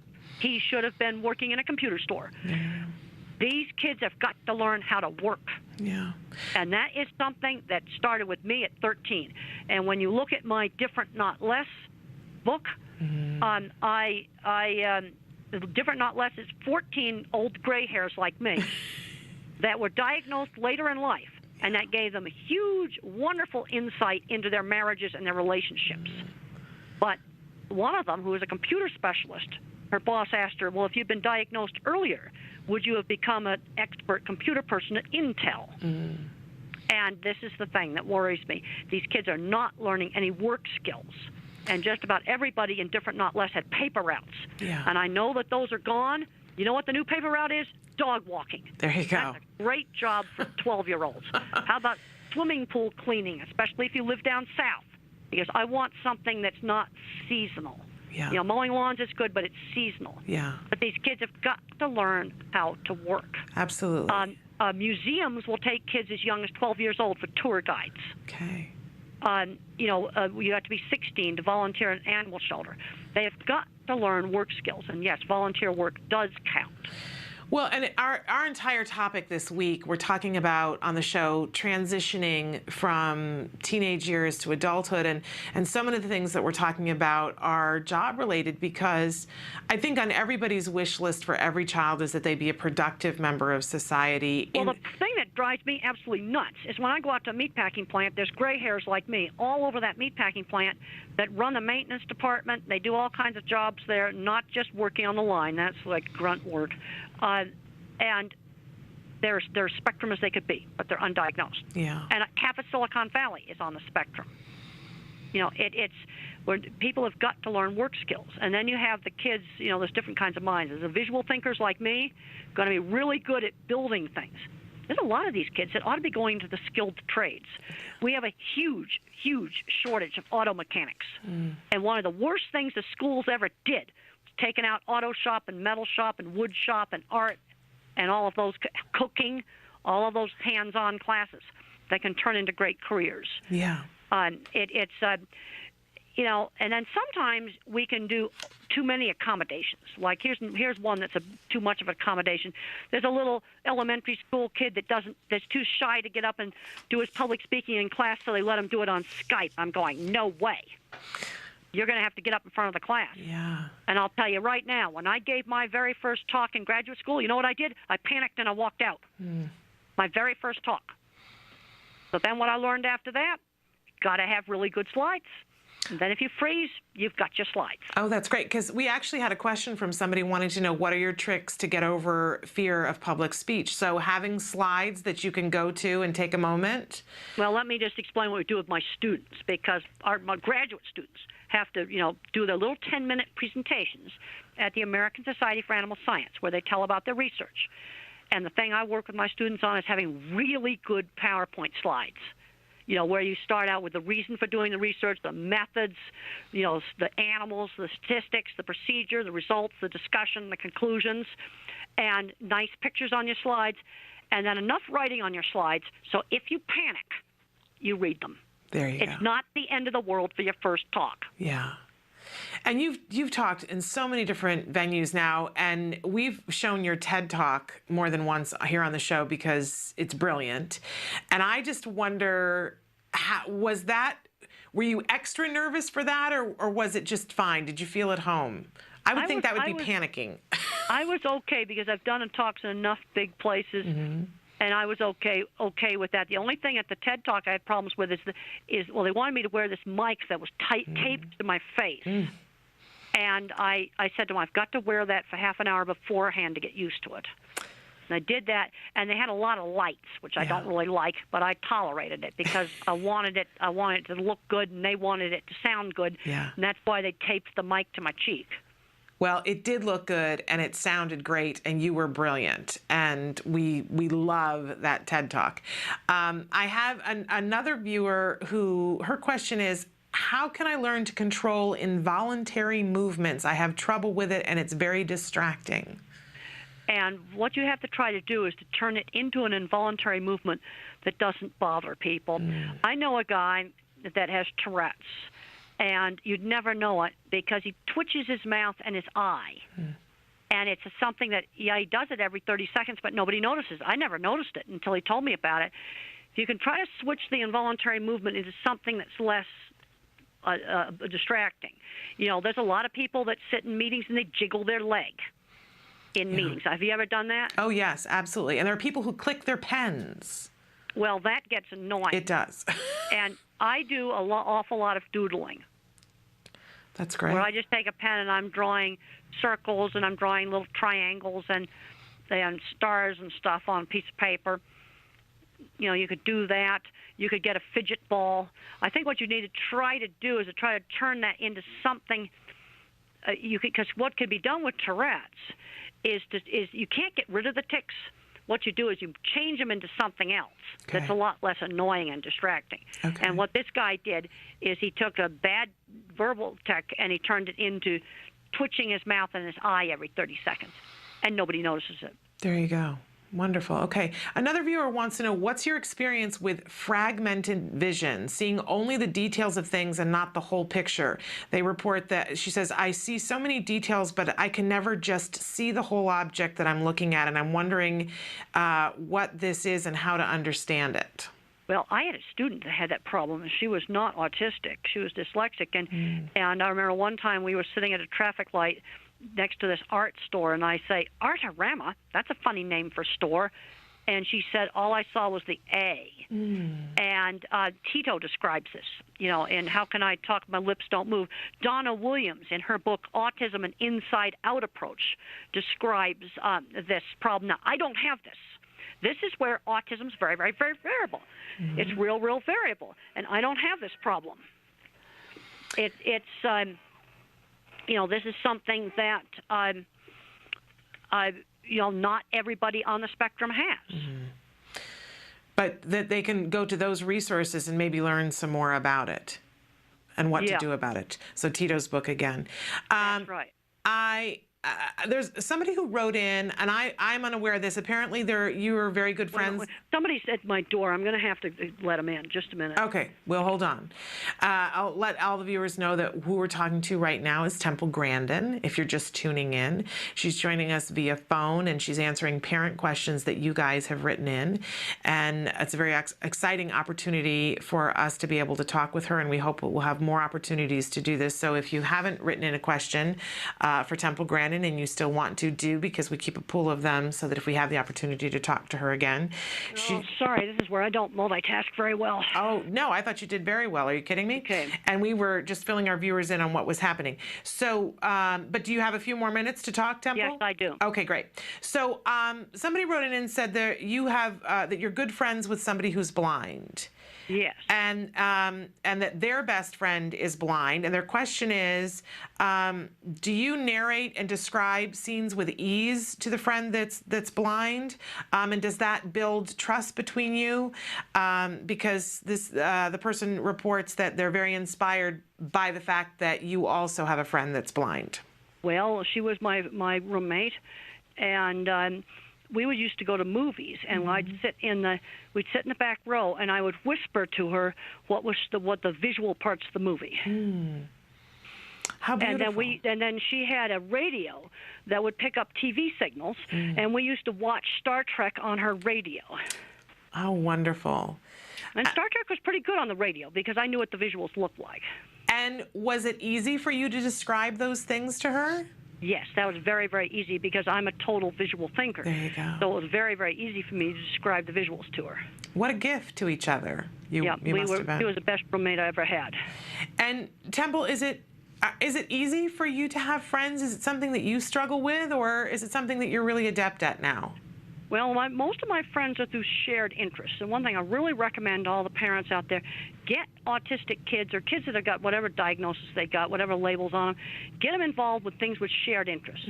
School play, band, school newspaper, art club, computer club, robotics, Future Farmers of America, 4-H, Boy Scouts, Girl Scouts. Get involved in activities where they have a shared interest. I think that's great advice. We actually had a parent write in on Friday about having a teenager and how there aren't supports, but that she has him in a sailing club and a couple of other clubs. Good. And we had said, clubs are great. So she felt like maybe, but she's wanting something more. And I know you talked earlier about volunteering to get them ready for job skills. Is there anything else we should be focusing on with our teenagers? Well, middle school, we need to start focusing on job skills. And volunteer work does count, and I think it needs to be work outside the home. It could be a tour guide, it could be clean the swimming pools, walk some dogs. People that live in the city, live in an area where there's a lot of dogs around. Walking dogs is, as far as I'm concerned, that's a new paper route. Okay. We need to be giving these kids a job that's a lot like a paper route, where they got to do it every day and have that responsibility of doing it. And does it need to be something that is in their area of interest, or it just is a job and they get paid for it? Or sometimes it needs to just be a job. I don't think cleaning pools would be in anybody's interest. Yeah. But sometimes they just need to do a job. Okay. They need to learn how to work. Yeah. Yeah, and I think for a lot of our kids on the autism spectrum, they have a really good work ethic, especially those that have had a great deal of ABA. They sort of get it, that my time is taken up doing this right now.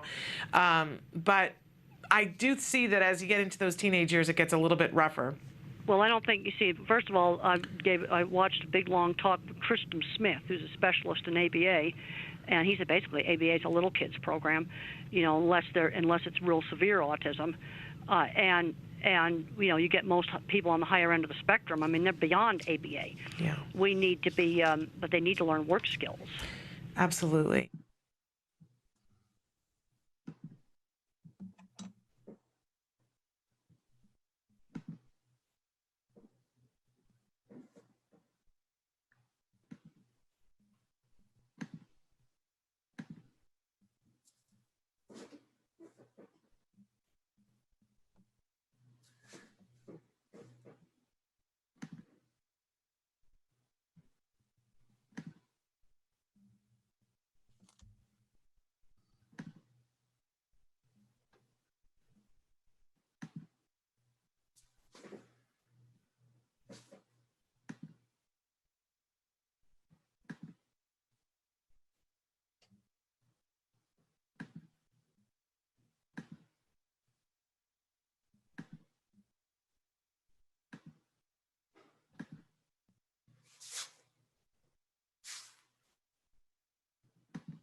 Good morning and welcome to Autism Live on World Autism Awareness Day. Our very special guest this morning, as you can see right from the jump, is the fabulous and wonderful Dr. Temple Grandin.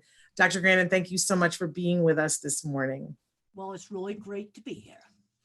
Well, and I mentioned before we got started that I wanted to take just a second at the top of the show to talk about World Autism Awareness Day, that this is a day that was created by the United Nations, and it is a day that asks all nations to step forward, to think about individuals who are on the autism spectrum and to find ways to bring the dignity of these individuals together, and to call nations to ask them to problem solve, to be able to get resources to these individuals, and for them to be treated with the respect that they so richly deserve. Every year they have a special message to nations, a call to action about a specific thing. I don't know what they intended for this year's call to action to be, but it is in fact that individuals with the autism spectrum are treated fairly during this COVID emergency, that they do not lose resources that are vital to them, that they don't lose progress that was hard won and fought for them, and that they continue in this emergency to have access to medical care, that there is consideration given to how they need to access the medical care, and that they continue to have access to all of the things that a person, any person has the right to, things that shelter, employment, education, all of those things. I think we can all agree how important that is. And I'm so excited because we have Dr. Grandin here today to be answering your questions live.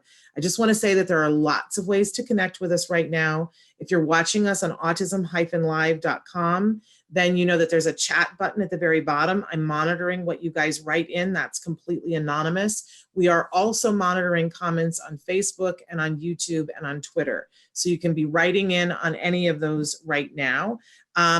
Dr. Grandin, should I go ahead and jump in with a question that we had? Okay, so, and of course, I'm gonna find it here, and I had it, and then I don't know where it went. It was a question that we had about a 4-year-old, a parent asking for how can we get our 4-year-old to connect with us? And of course, in this moment in time, I cannot find the actual language for it. Hang on a second. I don't know where it is, but it was about a 4-year-old. How do we get him to interact with us? And she said that she feels that it seems like he's very in his own world and wanting to connect with him as much as possible as a 4-year-old. Well, the first thing, I don't know whether this 4-year-old can talk or not. Now, if this 4-year-old can talk, you always want to give him an opportunity to use his words. Let's say you know he wants the juice. Instead of giving him the juice, quietly say to him, use your words. And then you've got to give him time to respond. These kids are sort of like a phone on maybe only one bar of surface. It takes time to load the web page or whatever. Give them time to respond. Always make opportunities to use your words. Another thing is engaging in little turn-taking games. Let's say he's spinning a wheel on a toy car. Well, let's take turns spinning the wheel on the toy car. Turn it into a turn-taking game. No, I just I muted myself so that you could speak. We had another question, and you and I had talked about it briefly before we came on. It was a longer question. I'm going to consolidate it. That a mom wrote in. She's a mom with 3 kids. 2 have other diagnoses. She's 37. She has Tourette syndrome. One of her children has ADHD, and another has autism. But they all exhibit some form of a sensory issue. They've all toe walked, and they have these different issues. She says, we're all different, but we're the same. She's wanting to know from you, she suspects that even though her diagnosis is Tourette's and her daughter's is ADHD, she's wondering if maybe they also have autism to a lesser degree and what these 3 things might have in common.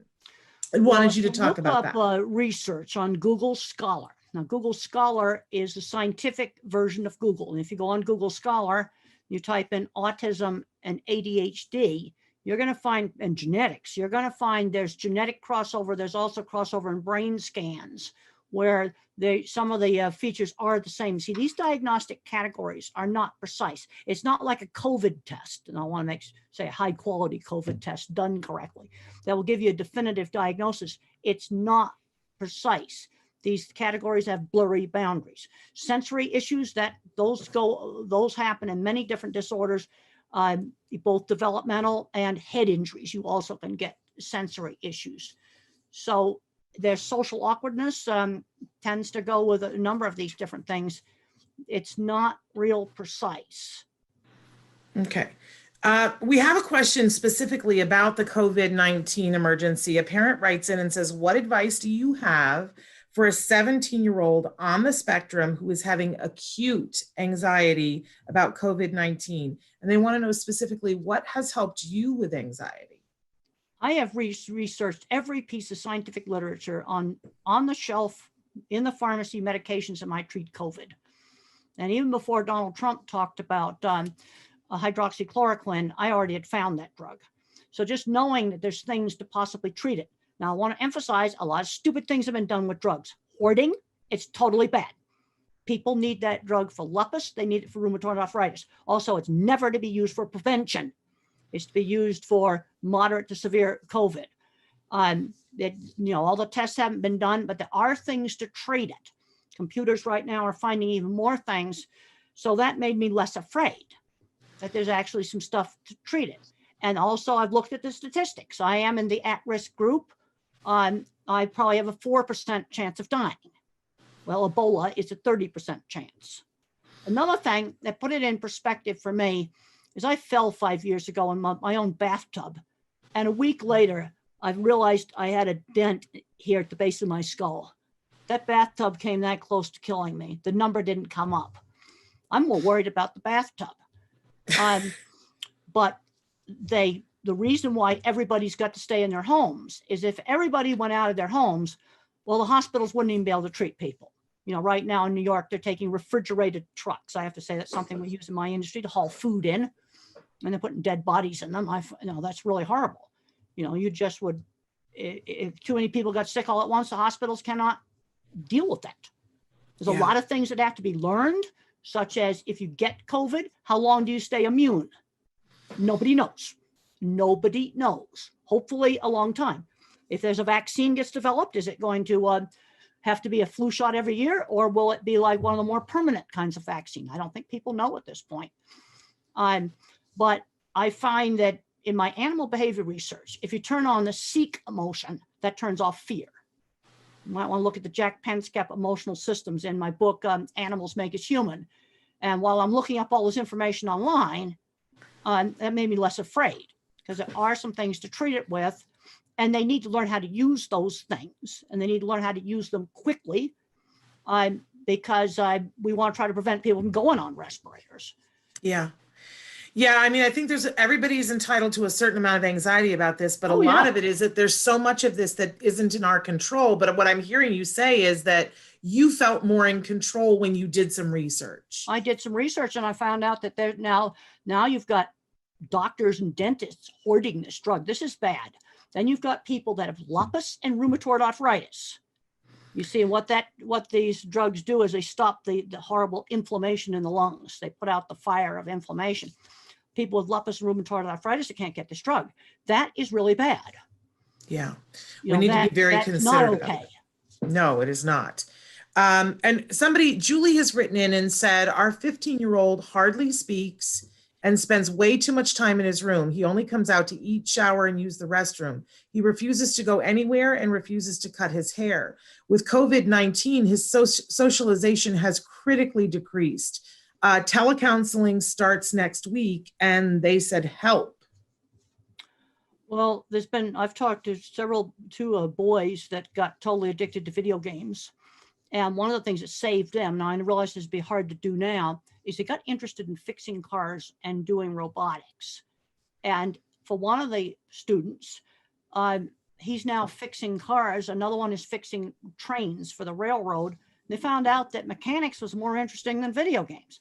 Mm-hmm. So what we got to do is give him a replacement for whatever he's doing in his room. You have to replace it with something else. Now, I like to make things. That's why I came up with this little book, a little book, Calling All Minds. It's all my childhood things to make. Some of these things people could make things. We've got to figure out other stuff to do, but you have to replace the video game with something else. Now, with all this stuff going on now with COVID, these games where people could talk to each other, a certain amount of that I think would be good. 5 hours a day, no, but maybe an hour or so a day to talk to their friends online. But you have to replace it with something else. So, see, the first thing I'm going to ask the parents, does this kid like to do anything else other than playing video games? I'm going to assume that he's doing either that or movies or something like that constantly. Well, and we'll wait to see if she writes us back to tell us what other things he likes. You and I had an opportunity right before we came on live, because she mentioned the telehealth, to talk a little bit about telehealth. And because you were saying to me how important it was for the little kids to continue to get their therapy. We were talking absolutely. We were talking about how it is a medically necessary treatment. And that when you can continue services in whatever way you can continue services, that it's advisable to do that. And we were sort of talking about telehealth and about, you said something that I thought was really interesting. I was telling you how impressed I am with parents, how parents have stepped up and said, teach me how to do this. I want to know how to do this. And that they're sometimes being the facilitators while the therapist does therapy via telehealth. And do you remember what you said, Temple? You said, I know these parents what the therapist can do is they can coach the parent over the video link on how to do the speech therapy, how to do the ABA. It's very important with the young children to do a lot of turn taking. That was a lot of emphasis on that. We can play board games and things like that. That's stuff we could do. And they can coach the parents on how to work with the child, because we've got to keep working on speech. I don't want to lose, months of working on a kid to get them talking. Yeah, absolutely. We don't want to have we want to really minimize regression and see if we can continue on. But I was really inspired when you said, because I said, a lot of parents are afraid that they can't do it. And you said they can, but they need professional coaching. Okay, back before COVID, people would ask me, they'd say, oh, our school does, 2 hours of speech a week or something like that. And I said, well, that's not enough. But I said, what it is enough for is for that teacher to be a coach, to teach you and teach some volunteers on how to work with your kid. And you need to look at that hour of therapy you get a week from the school as they're your coach, because I definitely believe in professional guidance. And that can be done, over the video. Another thing that got brought up on distance education is whether there are enough devices. I mean, if the parents have a job online, they're going to need a computer. Trying to do school on a phone is like completely atrocious. Then if there's only one decent computer, then we're going to have to figure out how to take turns on it. This is where making a new schedule. I've read some, I'm a big NASA fan. You took me out to Houston, NASA. That was so much fun. It was really fun. I'm a total NASA geek. And you have to, on the space station, people have to live together. They need some alone time. They also have very structured work time. They have to not make messes in the bathroom and things like that. If there's only one computer, then we're going to have to make a schedule on how it gets used. Yeah. In fact, and sometimes it depends what kind of work the parent has. Then there's some stuff that will have to be done on a phone, but then we need to figure out which things need the big computer, the big screen. Yeah, I loved because you and I were reminiscing about that trip to NASA and talking about that, because they took us into the model, the actual size model of the space station. That was really cool. It was so cool, but picturing people living in that small of a space and knowing that they can't go out to the store, it really sets an example for us of how we have to live. We have to cohabitate in a respectful way, and that they take care of business every day. I know you were saying earlier this morning, keeping to that schedule, getting up every morning, getting dressed, important. I'm making sure that I am dressed for work by 8. Not be slouching around in pajamas. I think that's important. And then hopefully there's enough devices available. For me, if I was doing courses online, I'd get my heavy duty schoolwork done in the morning, or heavy duty report writing. If it's let's say a parent, you're really hard work where you got to think, done in the morning when you're fresh. That's what works for me. And then you can do easier jobs in the afternoon, have time off. One thing they did learn on the space station is that they do have to, each astronaut has to have some alone time. where he can talk in private on the laptop, to the family. I watch a movie by himself. And then there's other activities that eat together. That's something they do together. And then you have to make sure that, people, before they go up there, get to pick what food they want. There's some choices. Well, somebody's got to not be taking somebody else's food. This is the sort of thing that would really cause a lot of friction on the space station. Well, one of the questions that we had come in early, Temple, was that somebody was asking, what is your preferred food during this COVID emergency? Like, what's the one food that you keep stockpiled in your house because you really can't do without it? Well, I really like some dark chocolate, but I've got to make sure people have given me a lot of that I'm really limiting how much of that I eat. I still am eating the same yogurt and fruit for breakfast. I have that. Fortunately, I've got people shopping for me, which I really appreciate. And it's been making me think about food in a different way. And my boss, most of the time they buy stuff I like. I bought some stuff I did not like, but I had to eat it. We cannot be wasting food. When you've got people in that Amazon warehouse or some other place that are getting it ready for you, that every trip to the grocery store, there's an exposure risk. No, you eat it. Absolutely. There was some sliced processed turkey that I really hate, and it's getting eaten. There you go. You're a good role model. Now we've got a couple of people who are writing in and letting you know that that they themselves have had diagnoses. One who says, I got a late diagnosis. What services would you recommend to help me cope? And another person, is this a teenager or an older adult? I don't need to know the exact age, but I need to know, am I dealing with a 10-year-old, a teenager, or an older adult? Well, they're saying they got a late diagnosis, so I think you're talking about an actual adult. Well, there's a lot of people. We have a book, Different Not Less, which is 14 old Asperger's or people diagnosed on the spectrum later on in life. And where they found it really made a difference was with their relationships. You see, this is where, I had a lady come up to me in the Denver airport one time, and she said, oh, now I understand my engineer husband after I read your book, Thinking in Pictures. Now, on the job front, I think some people are getting too overcoddled when they should be getting out and learning work skills, because all the people in the Different Not Less book had jobs ranging from a tour guide at a history museum to IT and a medical doctor, all different kinds of jobs. I didn't just fill it up with the computer geeks. And half of them are on the autism spectrum out there in Silicon Valley. I've been there. They avoid the labels.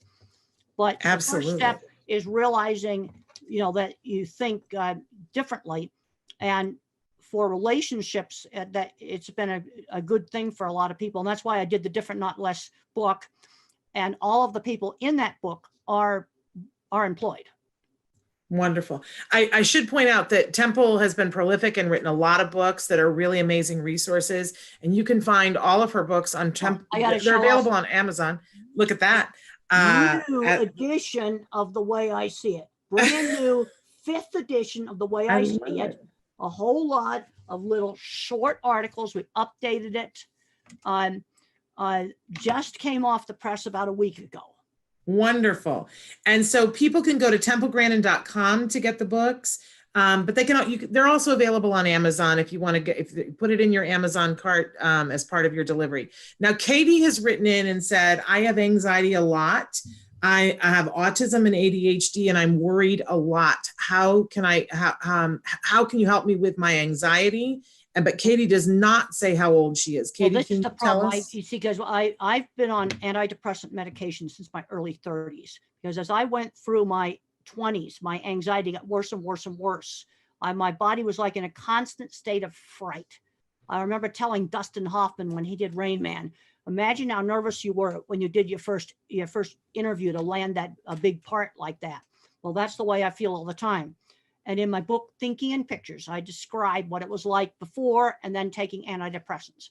I've worked with other people that are visual thinkers, that are very, very anxious, and they've been able to remain employed by taking a low dose of Prozac.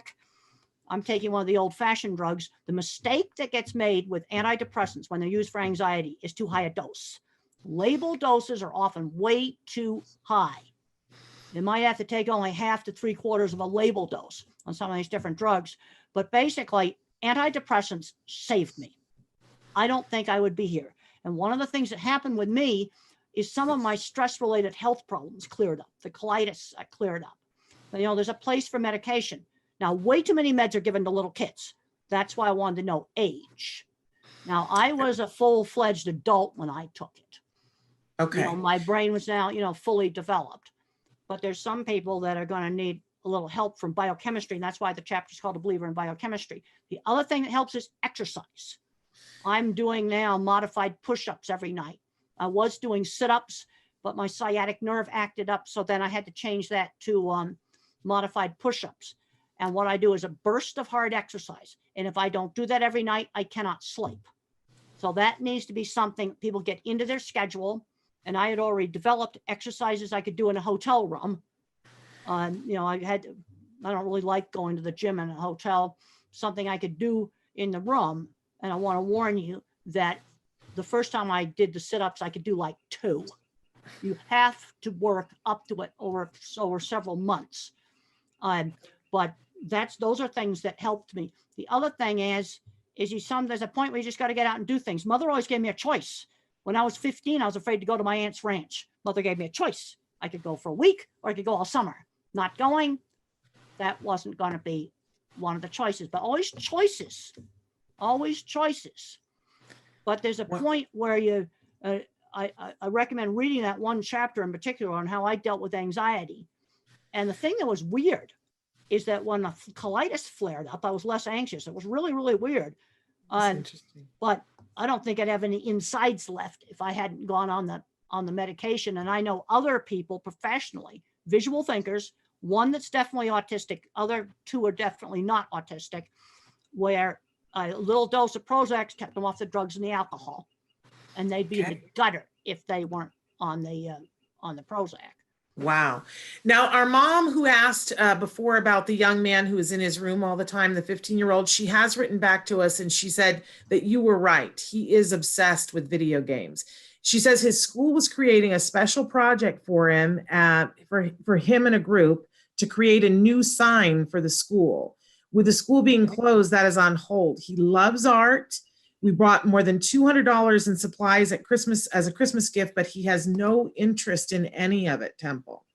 Well, you can still design a new sign for the school, and you can display it online and show it to people, and you can still work on design stuff. This is still going on now. Like we're doing cattle stuff. Mark, my assistant's doing cattle stuff, and we can't go anywhere. We can't travel, but we're still doing design work. People write into me about livestock stuff. We're still doing it. But Temple, how did your mother motivate you? I'm always amazed by the fact that your mother was so ahead of the curve. And you have told me before that if left to your own devices, you would have sat and spun the little metal plate at the end of your bed. And that's what you would have done all day long. How did your mom get you out of the bedroom, get you into the stalls with the horses, and then get you drawing horses? How did she get you to do that? Drawing horses, I was doing in about 3rd grade, because when I was in 3rd grade, I would just draw the same horse head over and over again. And she just suggested, well, let's draw the entire horse. Let's draw its saddle, draw its stable. Okay, you have a kid that loves cars. Well, let's look at different kinds of cars. In other words, take that fixation and broaden it so it's not quite so fixated. That's what people need to be doing. You figure out how to broaden it. And then when I went away to the special boarding school, I loved riding the horses, and I still had some problems with anger. I had to turn anger to crying. That's how I got rid of anger. And they took riding away for 2 weeks after I got in a fist fight in the cafeteria. And, then we had remodeled the horse barn at our school, and they suggested to start taking care of the horses. And I started doing it and liking it. You see, people have got to try stuff. We've got to give them a choice. You can do this art project or this. In other words, give them a choice of things to replace what you're doing. I was allowed to spin the little brass plate on my bed for an hour a day. Then we had to do something else. I could go outside and play with my kite, for example. But we're going to do something else, but always give some choices. But the choice isn't going to be in your room all day, but you do have some downtime do stuff like that. And they found they had to give the astronauts on the space station an hour a day, which just be their alone time.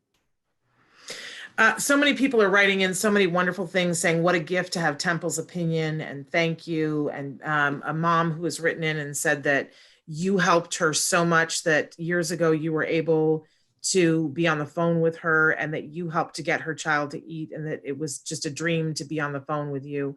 So just want to acknowledge that there's so much love being poured out to you right now. Well, I really appreciate that. And I just want to, this is a difficult time. I mean, I've had all my events are canceled for the next 2 months. Everything is canceled. My last airplane trip, last event was on March 11th. I got on a plane on the 12th. They had a faculty meeting the next day. They were going to close school. That was Friday the 13th. And we were told to get our classes online. Boom, like that. And how are you finding the online teaching? Because they're wanting to know what you think about this online teaching and what about the kids who are at home and don't have access to online curriculum, what your thoughts are about that. Well, then let's start with, are you enjoying the teaching online? It's different, right? Well, I miss the interaction. I've given my phone number to all the students. I'm begging them to talk to me. Now it's totally ruined the labs for everybody because we were kicked out so quickly that there was no way to videotape the labs. I'm not allowed to go to the experiment station. So that really is bad. Now, other parts of the class, the lectures, I had 3 of them already online, and the 3 others we put on a website that's used for the university online learning. So the lectures are there.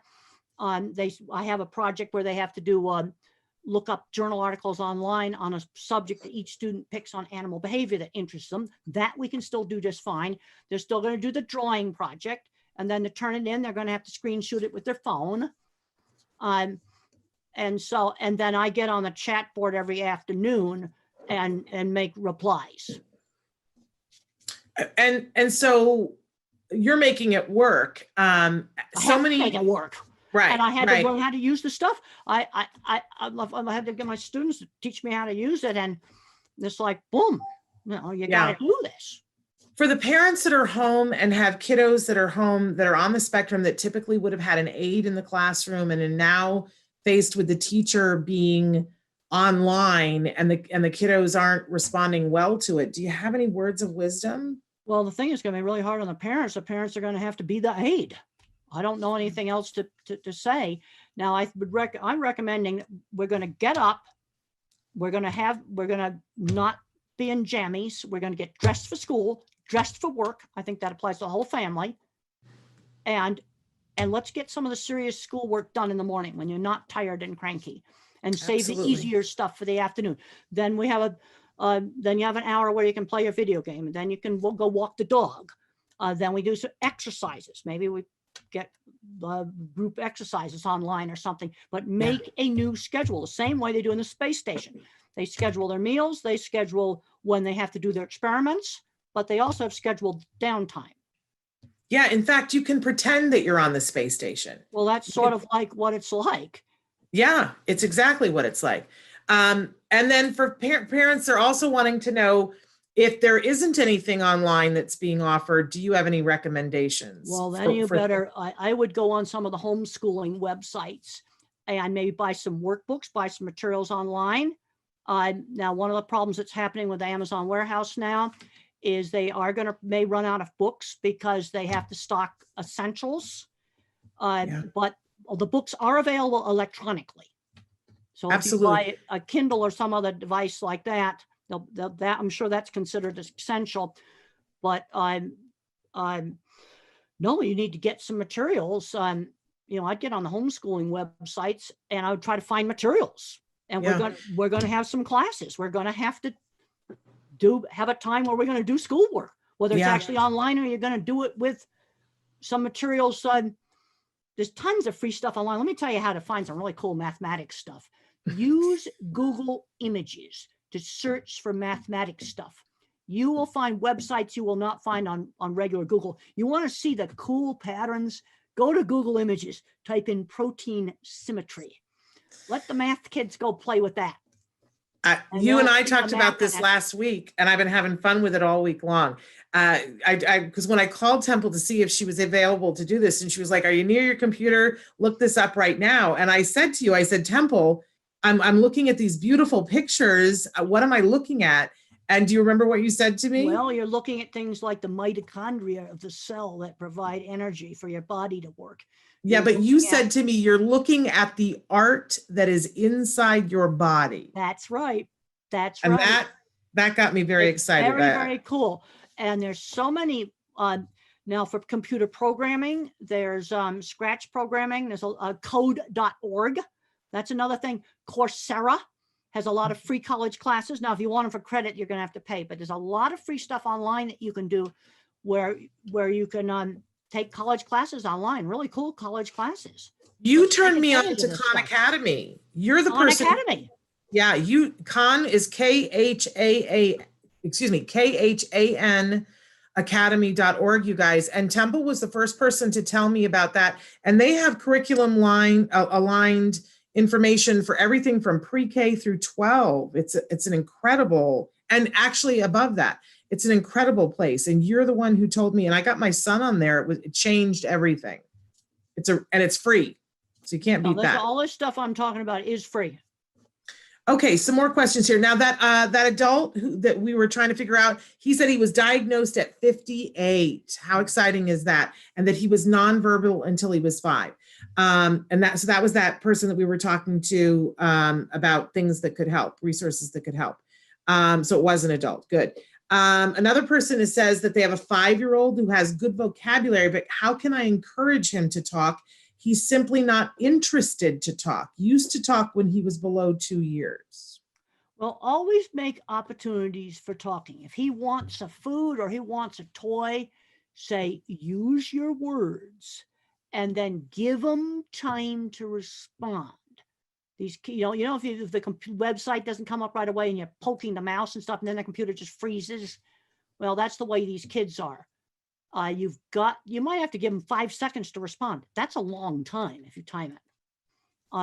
But always have opportunities to use language. Okay, let's have some sit-down meals now, like we used to have in the 50s, where if I put my fingers in the mashed potatoes, mother would say, use the fork. If I reached across to grab the serving dish, mother would say, ask your sister to pass it. Give the instruction. Then you might ask him what he did what he did on his online learning, or a movie he looked at. In other words, each member of the family would tell something they did that day. I think this is one of the ways to get language going, because that's what they do at the space station. They eat together. Absolutely. Speaking of that, Angela wants to know about relationships. I have a 17-year-old that doesn't have friends outside of school or sports. Not sure what to do. Is there a website that teens hang out on? Well, it's friends who shared interests. I mean, I've got friends, and there are people where we do cattle stuff together, or it's animal behavior, or it's autism stuff, where it's a shared interest. Robotics, of course, when school is going, things like art, robotics, choir, all the things we can't do now. Those are things that would be a shared interest. Fixing cars. I had friends that that built equipment. Those are things that are a shared interest. Yeah, there was a study that was done years ago about how to make kids bully proof, how to get them to be less bullied by their peers. And what they found was that if they created a club after school, and it could literally be that kid creating a club about their interest, that it attracted other people to whatever their interest was.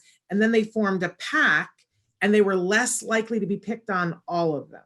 Well, and I sort of thought that was fascinating. That's a good idea, because the only places I was not bullied in high school was horseback riding, model rockets, things where there was a shared interest. Now, fortunately, when I was in elementary school, I went to a very small elementary school, really small little classes. And the teacher explained to the other students that I had a disability that didn't show, like crutches or a wheelchair, and that the other kids need to be helping me. And that has a fancy name. It's called peer-mediated intervention. And I do have a free paper online. It's called how horses how horses help a teen with autism to make friends and learn how to work. Type that title into Google, you can find it. Okay. You mentioned before that you got into trouble at school because you got angry and that you learned to deal with the anger through crying. I'm always fascinated though, what made you angry? Like, why did you punch that person in the? They had bullied me. They had called me names. They had bullied me. That was the reason. And I had to switch from anger to crying.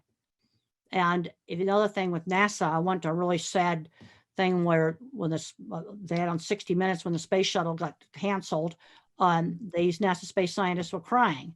And that's one of the reasons why they still have their jobs, because they were throwing tools. NASA would have fired them for that. Absolutely. Absolutely. It's better to cry. Bunny wants to know, I just picked up my son who is 9-year-old and has ASD and is semi-verbal, his learning materials. It's a big box of materials and I have no idea or how long to work. I'm on the spectrum as well, so I need directions.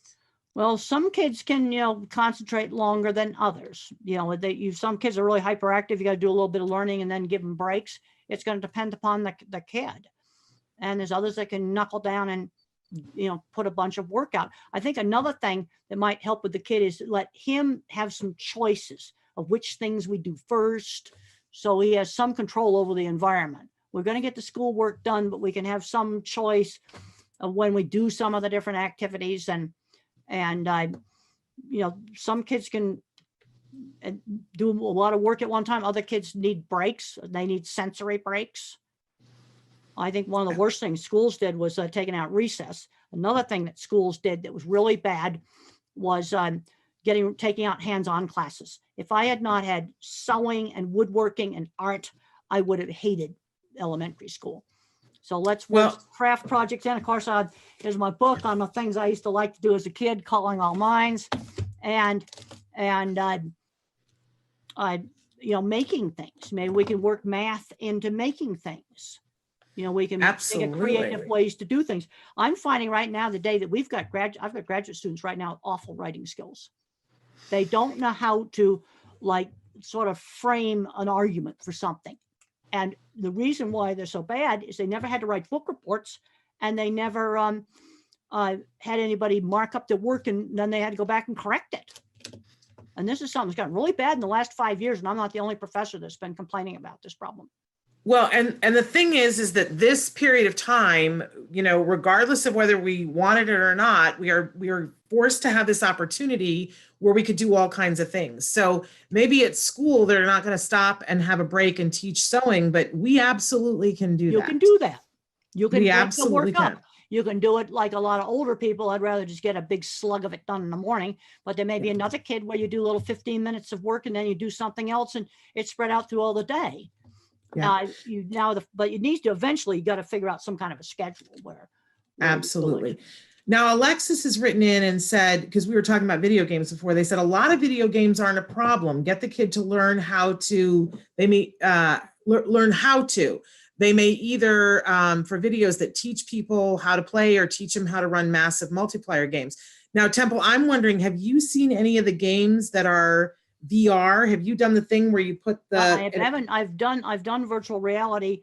I haven't done it in a video game, but I've done it in just a demonstration. They have ones that teach job skills. Well, and they make it fun. Well, that's good. Some of that stuff would be good. Like maybe it's a video game of how to interact with customers in a store. Yeah, that's something that could be helpful. You see, there's a lot of things you can learn from video games, but absolutely, that's an hour a day of doing it. Okay, eye-hand coordination, some problem solving. So that's 1 hour a day of doing it, not 5 or 6 hours a day. The benefits you would get in 1 hour. Now, Nikki has written in on Facebook and she wants to know, what coping skills can I use when our internet or cable goes out? My autistic son beats himself, attacks others till it's fixed. I've tried social stories, a box of things he enjoys to keep him busy, but it doesn't work. He even goes so far as pulling his own hair out. Please, how to help with his anxiety about cable and internet connection not working.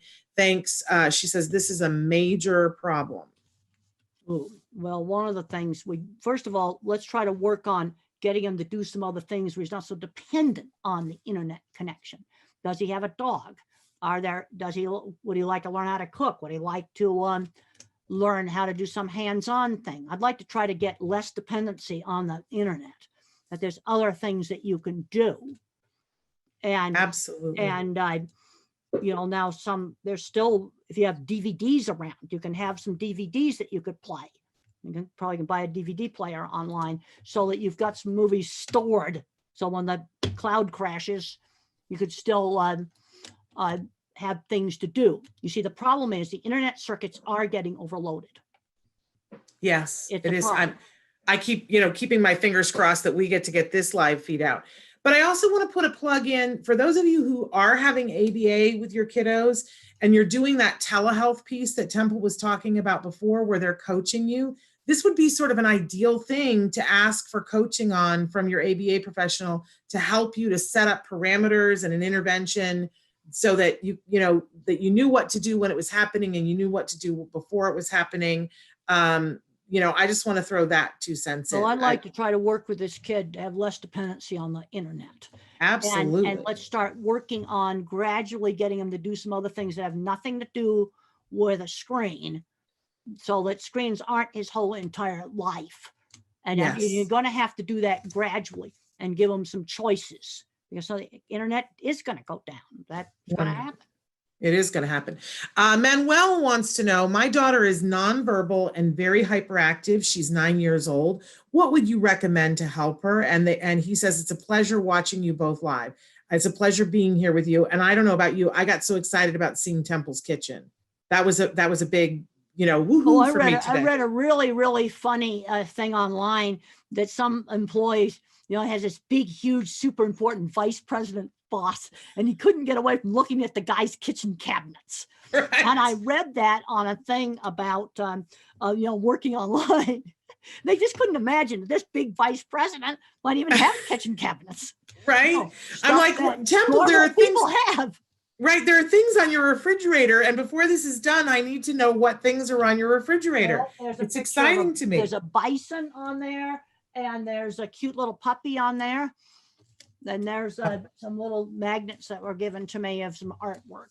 Well, fabulous. But now back to the nonverbal, very hyperactive 9-year-old. What would you recommend, Temple? Well, let's try to work on things where he can, mother used to say, run the energy out of you. Okay. And it's a girl, it's a daughter. Exercise things, some sensory things. His mother says, run the energy out of you. So we got to try to figure out some things that he can do. I don't know if he lives in an apartment or what he lives in. But he's going to have, the other thing I'm going to ask is, what was he doing before COVID? What kind of situation was he in? You see, this is where I got to have more information, and how well was he functioning in his previous situation? Yes, it is a girl. He mentioned that it's his daughter. Girl, but okay. One of the things we've been talking about on the show is that even for people who are in apartment buildings, I just keep remembering, Temple, back to when I was a young girl and we didn't have the internet. And a lot of times we got snowed in for days on end because I lived in upstate New York. We play in the snow. Oh, right. We went out and played in the snows. And then I was taught turn taking, where I'd roll the bottom ball of the snowman. My sister would do the middle ball. Then I would do the head. And then we had a box of old junk, the snowman decoration box. And it just had silly things in it, like hats and scarves and things like old pill bottles. We'd use those for eyes. It was wonderful. Now, of course, there were no pills in those bottles, empty pill bottles. Absolutely. Yeah. But there was also a lot of time when we were kids that we had to be stuck indoors, and we would make an obstacle course in the living room, and we would create ways and my mom would help us to create ways that we could get our yayas out. That's what we always called it. So even if you can't go outside, you can't get to a park, you don't have any place to take your kids, but you're in your apartment, turn your apartment into an obstacle course and make them run the obstacle course. Kids need exercise. Well, we used to play horses when I was a kid, and since I was big and strong, I was always the horse. Somebody light would ride me. But that, and then we had a brown rug in our TV room. That was the corrals, and then the living room was the pasture because they had a green rug, and that takes up a lot of energy. And that kind of play, it actually requires a lot of cognition. It helps you to work on all the different kinds of plays that there are of taking something and endowing it with other qualities, doing imaginary play, doing sociodramatic play. and it's really good for our kids. So, it's really important, especially for those hyperactive kids, to be able to have a way to move their body. Even, we were recommending the other day, rearrange your furniture, like push the furniture around, push it back to where it was. But that pushing kind of things activates heavy work. Exactly. So good for that. Also, if you've got an OT that you could get on a teleconference, could give you some coaching, and that might be helpful. Oh, yeah, absolutely. Another question here. Good morning. Have a question. What do you do when your son doesn't want to be with another person? My son doesn't want to be with my little girl. And you were talking about if we had two astronauts that didn't like each other, how would we help them to work this out? Well, probably be spending some time apart, opposite ends of the space station. Oh, and there's been problems where on one of the not the U.S. space station, but a Russian space station, they felt they were overworked and they turned off the communications of mission control, and which wasn't the best thing to be doing. But now some people on the spectrum have problems with the high pitched, like a baby's cry, the voice. Could that be the issue? What? Sometimes it's sensory. I get asked all the time about autistic people and animals. And what I say is there's three ways that they react to animals: love them, scared at first, then love them, and then ones where it won't work because they never know when the dog's going to bark because you can't control the dog and then it hurts their ears. Now, other sounds that you can control, like the vacuum cleaner or maybe some other hair dryer or something like that, if the child can turn it on and control it, that can often be really helpful. Where they turn it on and off, they might get to like the vacuum cleaner, but you can't control a little sister screaming or whatever. And if it's sound sensitivity, well, then you can wear a headset then when she's around, but you can't wear a headset all the time. It'll make your ear more sensitive, but you have it with you all the time, but you want to try not to wear it. Again, give him control, but I got to find out why he doesn't like his little sister. And sometimes things like that aren't sensory based. Now, I don't know. I'd have to ask a lot more questions. Okay. Another question, Dr. Grandin, I have a son who is 10. He loves to build cages for animals. It is all he wants to do. How can I foster this interest, but still get him to do his schoolwork? Well, we can have a time to do his building things, and then has to be a time for doing schoolwork. We might give him some choices of the times on the schedule, but you are going to have to do some schoolwork. Absolutely. And the other thing I might do, if you could get the teacher on the phone or something and ask for help. I think a lot of these teachers would be available by phone, and maybe the teacher can give you some ideas. Absolutely. Katie wants to know, have you heard about the cholesterol study at OSU that's carnitine cholesterol absorption issues, talking about regressives, mitochondrial disorders, and apraxia? And she wants to know if you know anything about that. I would recommend you go to Google Scholar and look things up. Now, I know myself, I have to eat a certain amount of meat. There's no way I could be a vegan. My mother's the same way. We got to eat a certain amount of meat. I think there are differences in metabolism, but I would recommend doing Google Scholar search to look that stuff up. And how do you get on Google Scholar? Type Scholar into Google, click it. You'll see a link that says Google Scholar. Click on that. That will give you a new search box that takes you into the scientific literature. Wonderful. I love this question. Temple, you are so awesome. I want to know what you were doing with your free time during COVID-19. Are you watching Netflix too? And what are you watching? Well, I've just started watching the new Star Trek Picard show. I love it. I just love it. And but I'm not binge watching it. Okay. I think how about one episode a day? Right. And then maybe do some other show. You see, I think we need to get a more, restrained schedule here. And so that I binge watch the whole thing.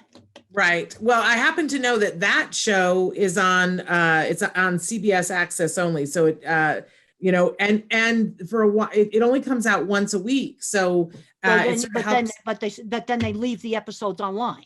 Yes. Because so if you're just starting now, you've got 6, 7 episodes. Well, that's right. And you can start watching those. And Amazon does have it.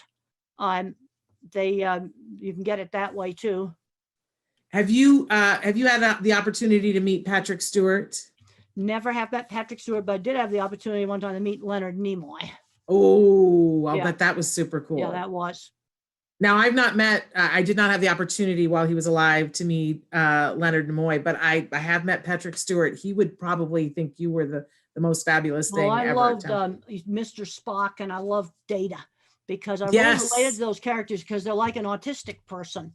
You know, Yes. there's a lot of subtle emotional things that I still don't pick up. Now, are And, you watching? There's a lot of things on television right now, Temple, where they're featuring characters who are on the autism spectrum. Are you watching any of the Good those? Doctor show? I've seen that. Yeah. Now the thing is, a person with autism, as they get more and more, do more and more stuff, to start to learn, and learn, what gets people upset and things like that. But I still have got, I have problems because I tend to be very, very logical, and I found that looking up online, medications that could treat COVID, that greatly reduced the fear. I remember when I first found some of the drugs, I'm going, wait a minute, I'm not going to die. There are some things to treat it with. Yeah. And that's a very healing thought. Navnet wants to know, my son does not speak and was diagnosed with autism when he was 1.8 years old. He is now 5.5 years old. What can we do to make him speak? We feel that he understands, takes us to what he wants, points fingers, murmurs some voices, kinds of words, What was the but age doesn't again? speak. He's 5.5 now. Now, the thing I want to ask at 5.5, are you getting any words at all? See, this is what I want, more information. There are some kids that aren't going to learn to speak, and they remain nonverbal. And there's some really good books to read. And one of my favorites is Tito Mukapadahay, How Can I Talk If My Lips Don't Move? That's Tito Mukapadahay, How Can I Talk If My Lips Don't Move? And he's in a sensory disordered world. And then there's the sequel to The Reason I Jump. And I like the sequel. It's got something like fall down 5 times, get up 6 times. It's got a weird title like that. And he talks about not being able to control his movements. And so now we got to give him a way to communicate if he's not talking at all. And maybe we need to introduce typing. Tito and Nomi, both Noki, both type independently, completely independently. And if we got kids that remain nonverbal, I think those 2 books are absolute must reads, written by people on the spectrum. Yeah, everybody that we know that that is nonverbal, that wasn't speaking as a child, and then has been given a device or given a method to have functional communication, they all say the same thing. They say how important it is to give children a way to communicate. I agree. And that it's different. I mean, I guess there's preferences, in the ABA world, they don't necessarily recommend having sign language be the preferred modem of communicating because so many of us don't know sign language. That's right. I would agree with that, but some way to communicate. And there's some that can type completely independently. There are others that can use communication devices. But I can remember the frustration of not being able to communicate and just screaming. And in one of my very first book, Emergence Labeled Autistic, mother was taking me to the speech therapist, and I didn't want to wear this hat, so I chucked it out the window of the car, and she tried to grab it, and we got hit by, sideswiped by a semi-trailer. He swerved off the road to save us because I didn't want to wear this stupid hat. You see, that is frustration with not being able to communicate. It is a huge frustration. Absolutely. We're running out of time. I'm going to ask one last question. Temple, you are the best. I am crying watching this. How can I find my son's special interest? Well, I need to start asking a bunch of questions. If maybe it's a video game. Well, what's a video game about? What's his favorite toys? I don't even know his age. Yeah. Now, the other thing that's really important on interests, I got interested in cattle when I was 15, when I was introduced to them on my aunt's ranch. So what this shows is that an interest can happen by introducing different things. Mm-hmm. And this is really important on careers. And I think learning how to work is really important. But I got introduced to cattle. And then you find out you like them. Or maybe you get introduced to something, you find out you don't like it. That's important too. Yeah. But we need to be introducing kids to more things. I would have to ask a lot more questions. I don't know the age of him. I don't know how verbal he is. I don't know what's his favorite subject in school. I'll often ask that question. Well, maybe we can get an interest there. Wonderful.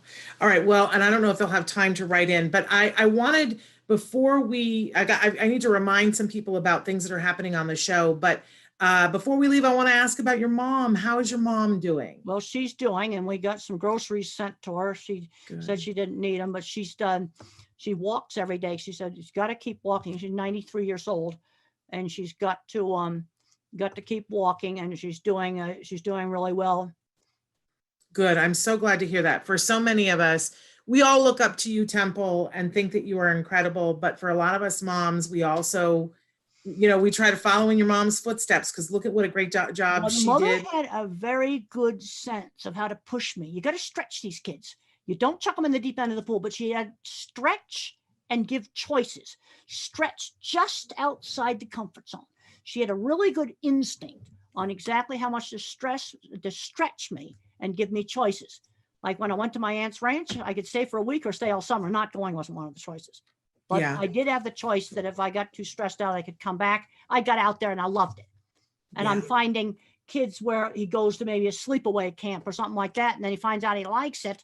We got to get him doing things. Now we're going to have to figure out how to do things like now inside your own space station. That's right. Yeah. Well, you've always pushed me with my son. My son has always appreciated, you probably don't remember, but years ago, we were in a restaurant together, a barbecue restaurant, and my son was, my goodness, he was probably 11, and he was complaining about the fact that I was not letting him go to the restroom by himself and that I would take him in the women's bathroom. And you read me the riot act, and we were in the restaurant with my son, and you made me stop right there. You talked him through the whole thing, and you made me what I sit ended there. up doing? I waited until the end of the meal.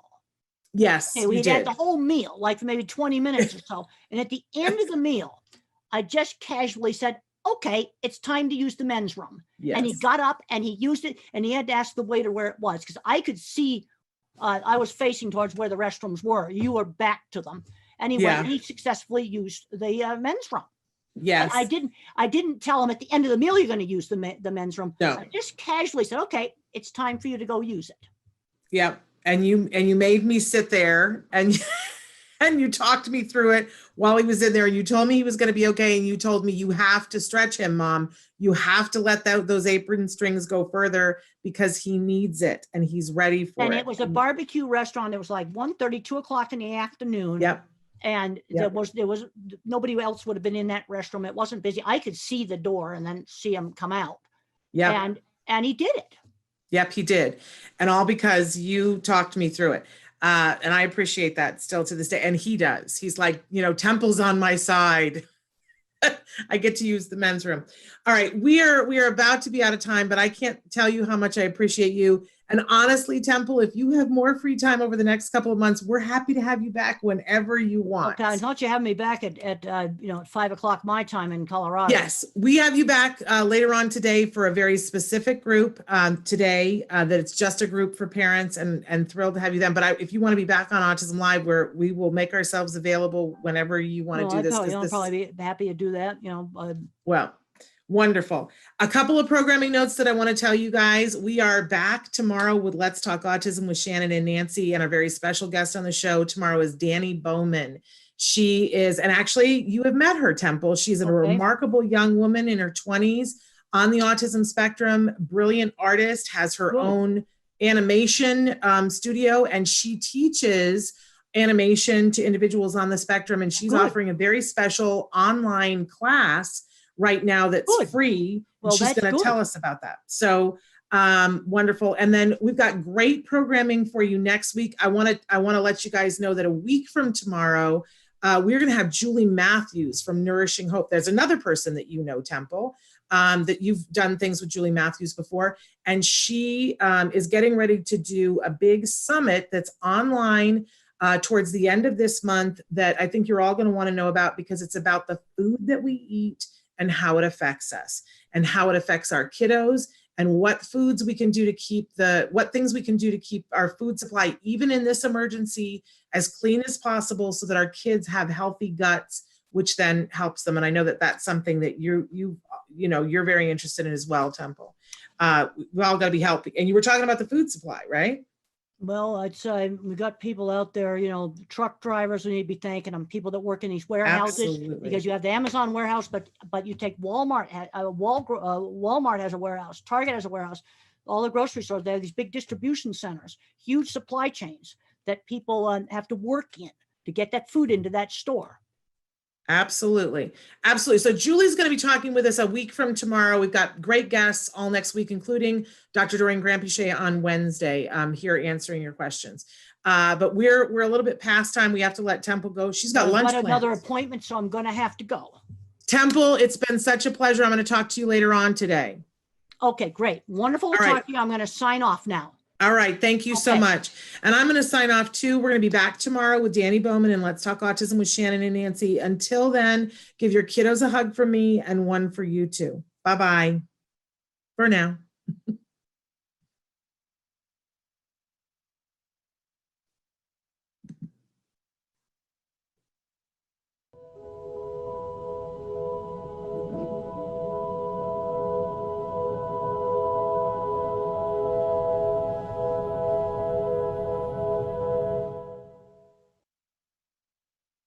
To fail, then you want see, like if I do this, that's like terrible. That's like terrible for the network because on the network and how much.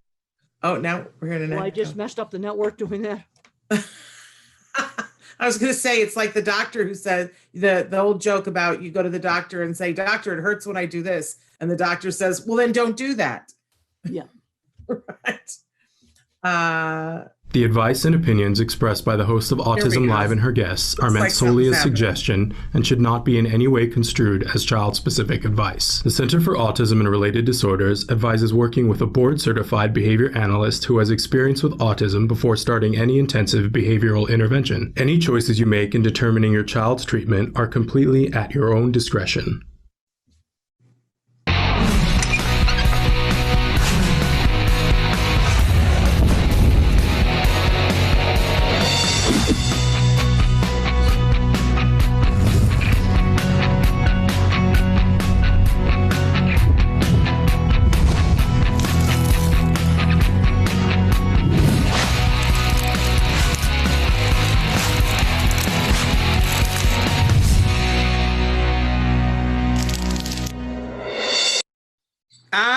Good morning. It's a fabulous morning, Tuesday, and we're here with Dr. Temple Grandin, and we've already had technical difficulties. I am told that we are live right now on YouTube, but that we have not been able to go live on Facebook. So I'm asking everyone who's watching us on YouTube to go to your Facebook and tell people to come and watch us on YouTube, because we're here with Dr. Temple Grandin and I don't know, the internet is broken. But we're still here and Dr. Grandin is ready to answer your questions. And so you can be sending them into us on YouTube right now. We will get this reposted on Facebook later on today, but I don't know, Facebook is not my friend today, or the internet is not my friend. I'm not sure which one, but I'll tell you who I do count as a friend is Dr. Temple Grandin. She's one of my favorite people on this planet, and she is a celebrated author and a teacher and an advocate. And right before we went live, we were talking about how books, ebooks, and hardcover books, and how it might be a little bit difficult to get books, but we want you to know that it is easy to get. Excuse me, I just did something that might make the network. Ebooks, we were talking. Ebooks aren't where the problem is. Ebooks work fine. Amazon's got plenty of ebooks. That's where. But it's the hardcover that people might think is hard. Paper, it's the physical books where there's a problem. But it's like the internet's gotten overloaded. All the warehouse distribution supply chains are also completely overloaded. But there are a couple of places where they can go to get your hardcover books and they won't have a big delay and there won't be a big wait. For instance, they can go to Future Horizons to their website and they can order all of your books from right there. Yeah, so all my physical books are available there, and then I have some textbooks, and one of my textbooks publishers is going to be setting up a website to distribute directly for physical books. There you go. So don't despair. Don't despair. Don't do without books, but find different places to order them if they're being held up for you. So Temple, we're so thrilled to have you twice in the month of April. The last time we talked to you was April 2nd, World Autism Awareness Day. We just want to do it first because we got tons of questions that have already come in. Okay. But first, just want to check in with you. How are you doing in this period of isolation? Well, I'm working right now on updating my Improving Animal Welfare, a Practical Approach book. I have a number of guest authors in that. It's a textbook, which makes it a little pricey since it is a textbook. And most of my guest authors are getting things done. Actually, I've had plenty of time to work on it. I might be doing an even better job of updating it. Been looking up on all kinds of articles to add to it right here. This is stuff I just looked up this morning.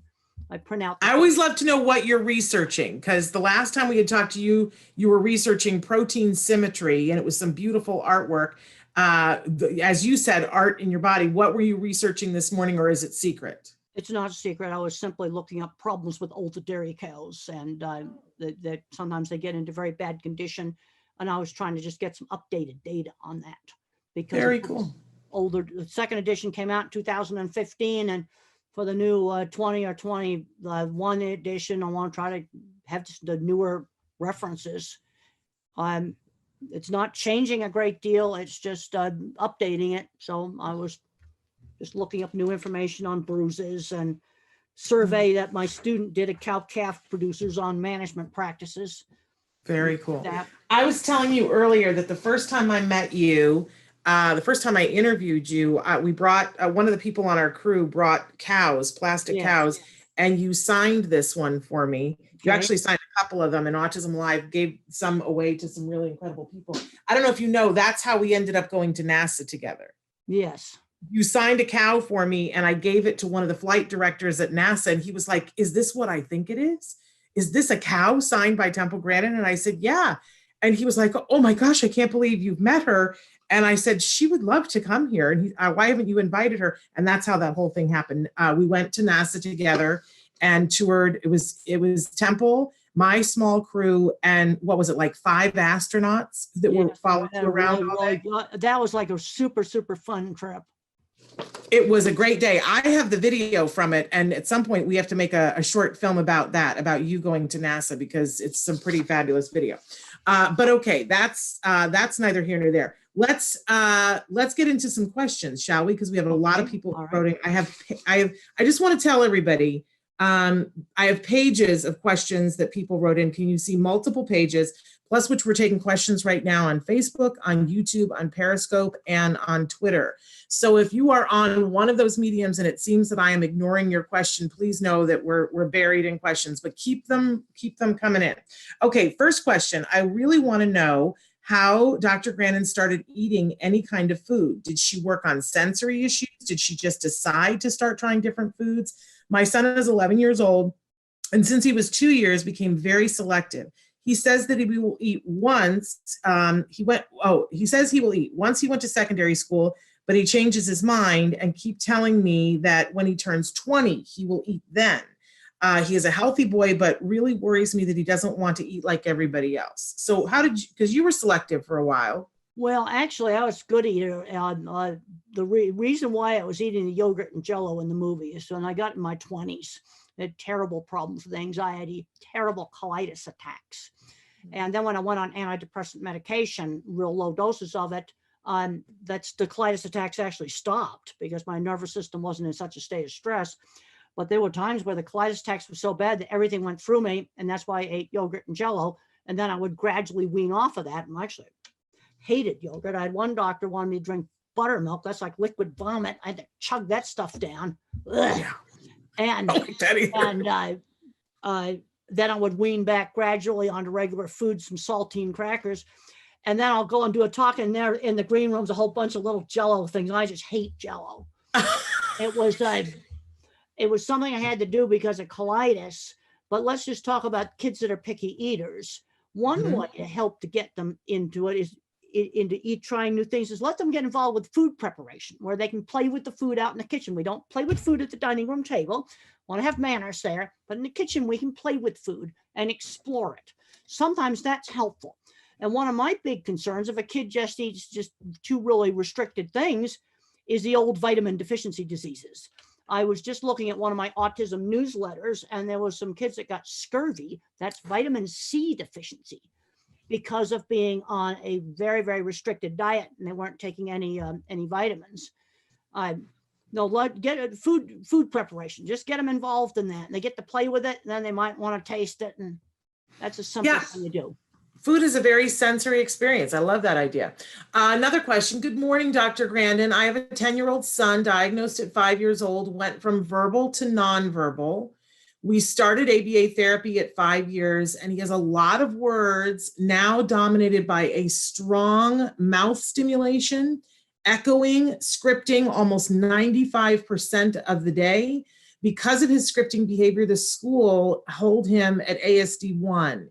He knows his alphabet, his numbers, some sight words. He can read short phrases, well potty trained since 2 years, very independent. I'm trying all I know. Please help me. Any strategies that can help us decrease the echoing? Well, there's 3 ways basically the brain can be messed up on speech. When I was a little kid, the grown-ups talked fast. I thought grown-ups had a foreign language. That's why that was grown-up talk. And I have some auditory processing. And one thing my speech teacher did with me, she'd hold up a cup, or maybe she'd hold up a pen, and she'd say pen, and then she'd say pen, where she'd enunciate it, and she'd switch back and forth. And then I had problems with getting speech out. I personally was never echolalic, where I might recite a movie script out. But there been some success with echolalic kids. If you can take the movie script that they don't know what it means, they yak out a movie script. Why a movie script? Because when they watch that on the television, it's always said the same way. Like if I said dog, that's a Harvard accent. Dog, that's some other accent. See, it sounds like a different word, but that TV always says it exactly the same way. So that's why they'll script a commercial or a movie that they can play over and over again. But sometimes you can work some of the words from that movie into the real world. They'll start to learn that language is real. Also, a lot of kids have a lot of sensory issues. And kids that don't get functional language often live in a sensory disordered world. Now, there's 2 books I'd really recommend that people read, where they have a kid that does not get really good functional language. And one is Tito Mukapadahe, How Can I Talk If My Lips Don't Move? It's available online as an ebook. Okay, ebook distribution is no problem. You can get ebooks, audiobooks. That's just fine. It's physical books where there's problems. But this book, Tito Mukapadahe, he has a lot of movements he can't control, looks really severe, but he's basically got a locked-in syndrome. There's a good brain in there, and he can type independently. I have seen him. And he talks about a sensory disordered world. His mom always took him out there, but you read that book, you're really going to get some insight into what maybe your child might be experiencing. I don't want to use the word might. Another really good book is the sequel to The Reason I Jump. I can never remember the exact title because it's something like fall down 5 times, get up 9 times, but it's the sequel. And he describes things like not being able to control his movements, that he was sort of like a broken robot. And these books will give you insight. These people that type completely independently, the sequel to The Reason I Jump. And that's all of this, they're available in electronic. And then, of course, I always like to promote my own book, The Way I See It, which has just come out in a new edition, available electronically from Amazon, physical book from Future Horizons. Wonderful. So the sequel is fall down 7 times, get up 8. I can remember the 78, but I want to know, how long did it take you before you could say Tito? I can't even pronounce his last name. How long did it take you to learn that, Temple? Well, that took a little while. And don't ask me how to spell it.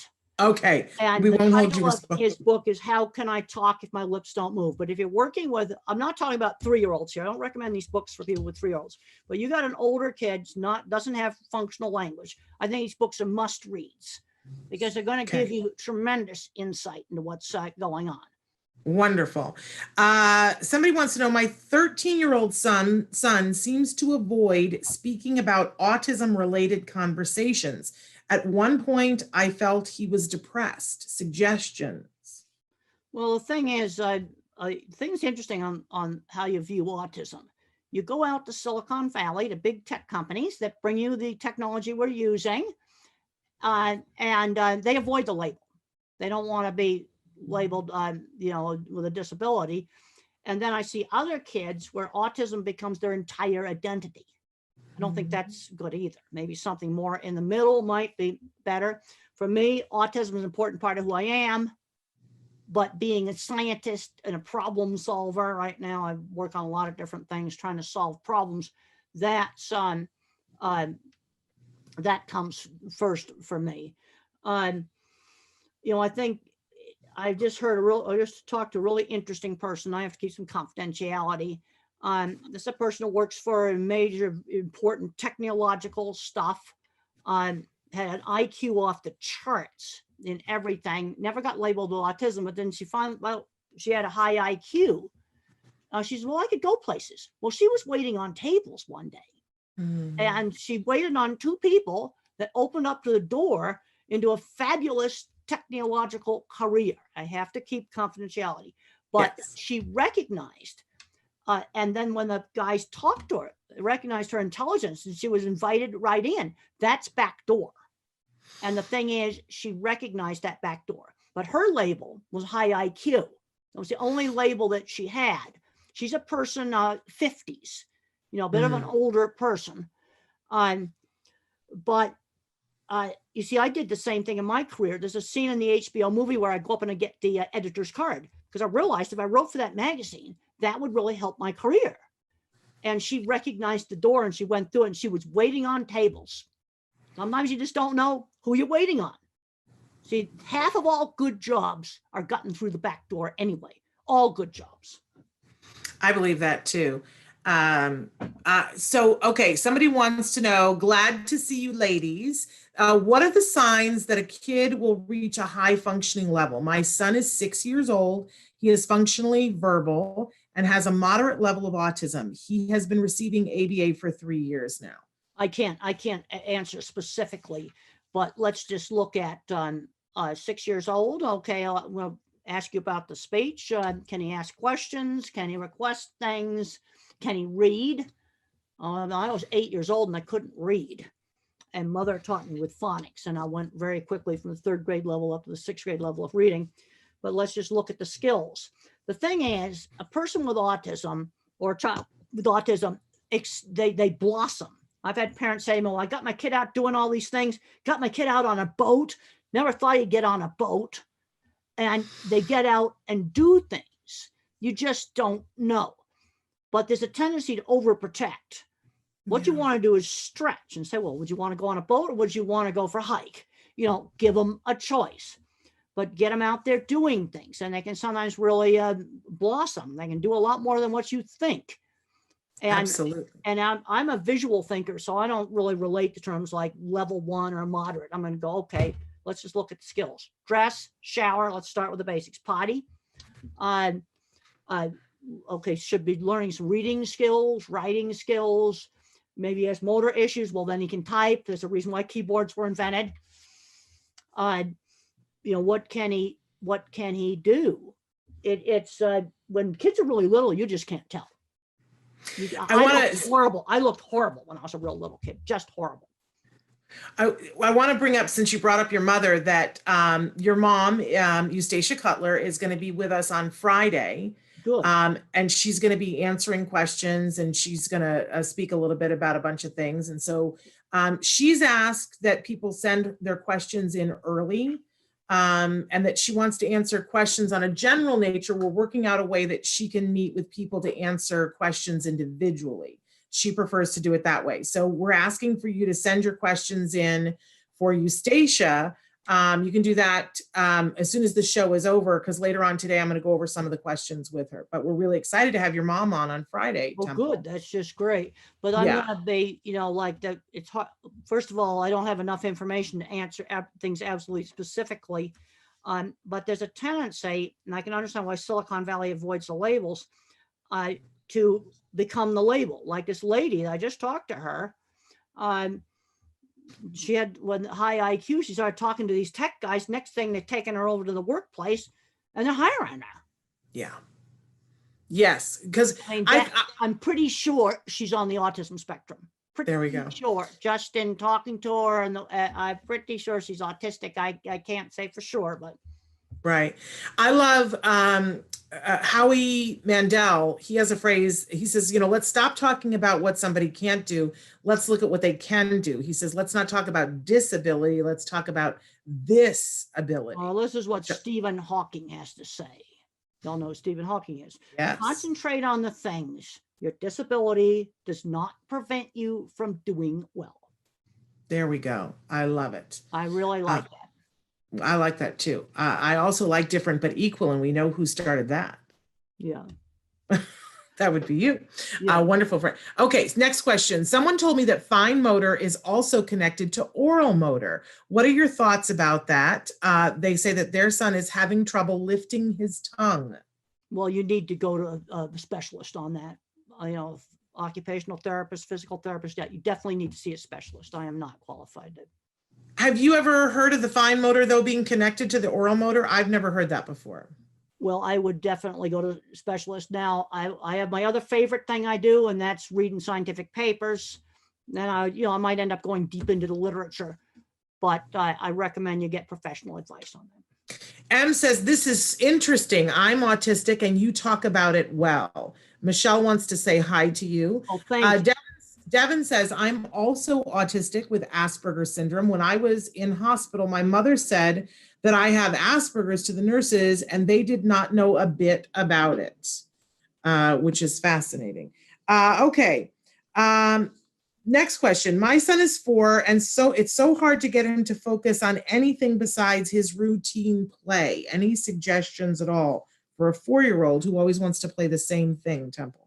Well, when I was maybe 5 or so, or 6 years old, I would just draw the same horse head over again. And mother would suggest, well, let's draw the rest of the horse's body.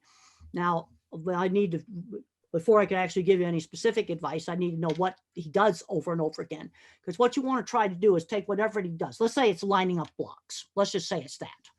Well, then let's turn it into a turn-taking game where we're going to take turns lining up the block. I do a block, you do a block.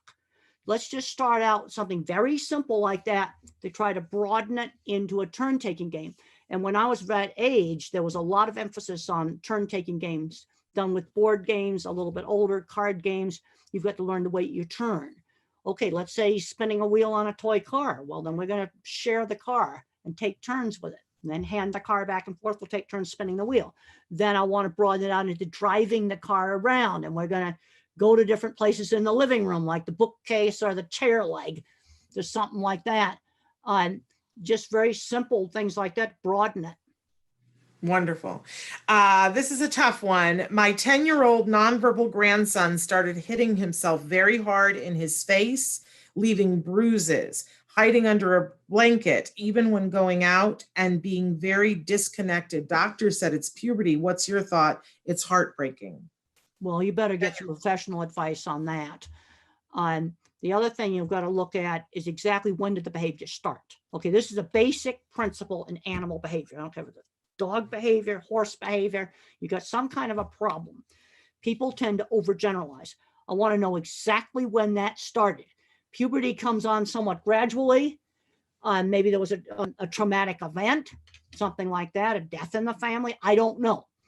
But I've got to figure out what the behavior might be related to something. Now, there's some kids that hit themselves, and I've read first-person accounts about this, and they don't even realize they're doing it in some cases. Sometimes occupational therapy, sensory stuff can help on this. But there's a big mistake in animal behavior and human behavior to overgeneralize. And people say, oh, my horse just goes berserk. Well, after questioning the person, I found out there was one specific place where a horse went berserk. And when he was tied up in the cross ties, because he'd had an accident in the cross ties. So then we stopped using cross ties. So I'm going to ask you, when does this behavior occur? Yeah. It isn't something, and you're going to you need to do something about this. This is serious. I think, Temple, a lot of, in the early years when our kids are diagnosed, a lot of the stuff we hear is that people will say, well, autism, it's a lot of, they do a lot of random, strange behavior. But I know I've certainly learned over the years, there's nothing random. Not random. It's not That random. there's a reason for everything. Well, what I did, I can remember I was allowed to do an hour after lunch of spinning a brass plate that covered up a bolt on the bed frame. And when I did these repetitive things, it was calming. That's why the kid does it. But the problem is, if you let a kid do it all day, nothing's going to go into his head. It's okay to do a little bit of stimming to calm down. That's okay. But There you go. doing it all day is not okay, because you shut off the brain. I remember doing it. I remember winding up the swings, letting them twirl. It was almost like taking a drug. And so a little bit of just non-hurtful repetitive behavior, like spinning something, is fine. But then she'd get me out, and we were expected to sit down and have meals together, do games where we take turns, have table manners. If I put my finger in my drink, mother would say, use the spoon to stir it. Just manners stuff. What was it that you loved about spinning the plate? What was it that made you feel better? I loved watching it, because when I spun something, I'd spin it with different amounts of force. And then I could watch, well, how long would it spin? How would it wobble as it stopped spinning? And tiny little details of how it behaved. Which is really being scientific. Yeah, I can remember dribbling sand through my hands, and I would just study each little grain, like looking at it under a microscope. And one thing I loved doing as a child was doing sand castles, where you dribble sand through your hands. I really liked doing that. And it's okay to do some of that stuff. But the problem is, if a kid does it all day, yeah, they're not going to learn anything else, like playing video games all the day. Yeah, you might get really good at playing video games, but you're not going to learn anything else.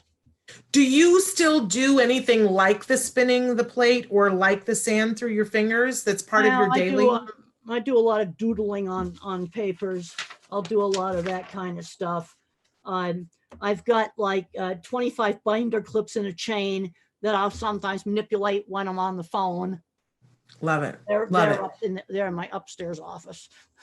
So Temple, we have a very special guest who's going to be on the show on Thursday. He is a young man he's on the autism spectrum. He's an actor, and he's a professional actor. He's 17 years old. He was first on Speechless. Then he played an autistic young boy on The Good Doctor. Good. And now he has a great role on the hit Netflix show Lock and Key. Okay. And he plays an autistic young man on that. He's going to be joining us on Thursday. His name is Kobe Bird. He's a big fan of yours. Oh, well, great. And, thank you. And so I was talking to him and his mom last night. They want to know, do you still utilize something like your cow squisher? No, that broke about 10 years ago, and I never got around to fixing it. So then I started hugging real people. Now we're not allowed to do that now with social distancing. So was the real people giving you the same thing that the cow squisher was giving you? Well, I didn't need as much from the cow squisher. Now, one thing that I still have got to do is I got to do a burst of intense exercise every day. And if I don't do it, even taking a low dose of antidepressants, if you want to read about that, that's in my book, Thinking in Pictures. And it's available in ebook, easy to get ebook. And if the medication alone doesn't do it, but a burst of hard exercise. I used to do 100 sit-ups on the bed, and then my sciatic nerve was hurting me. So now I'm doing modified push-ups. Do I like exercising? No, I hate it. But to get up to 100 sit-ups, that took a long time to work up to that. I want to emphasize that. I started out doing like 3. That was 6 months to work up to that.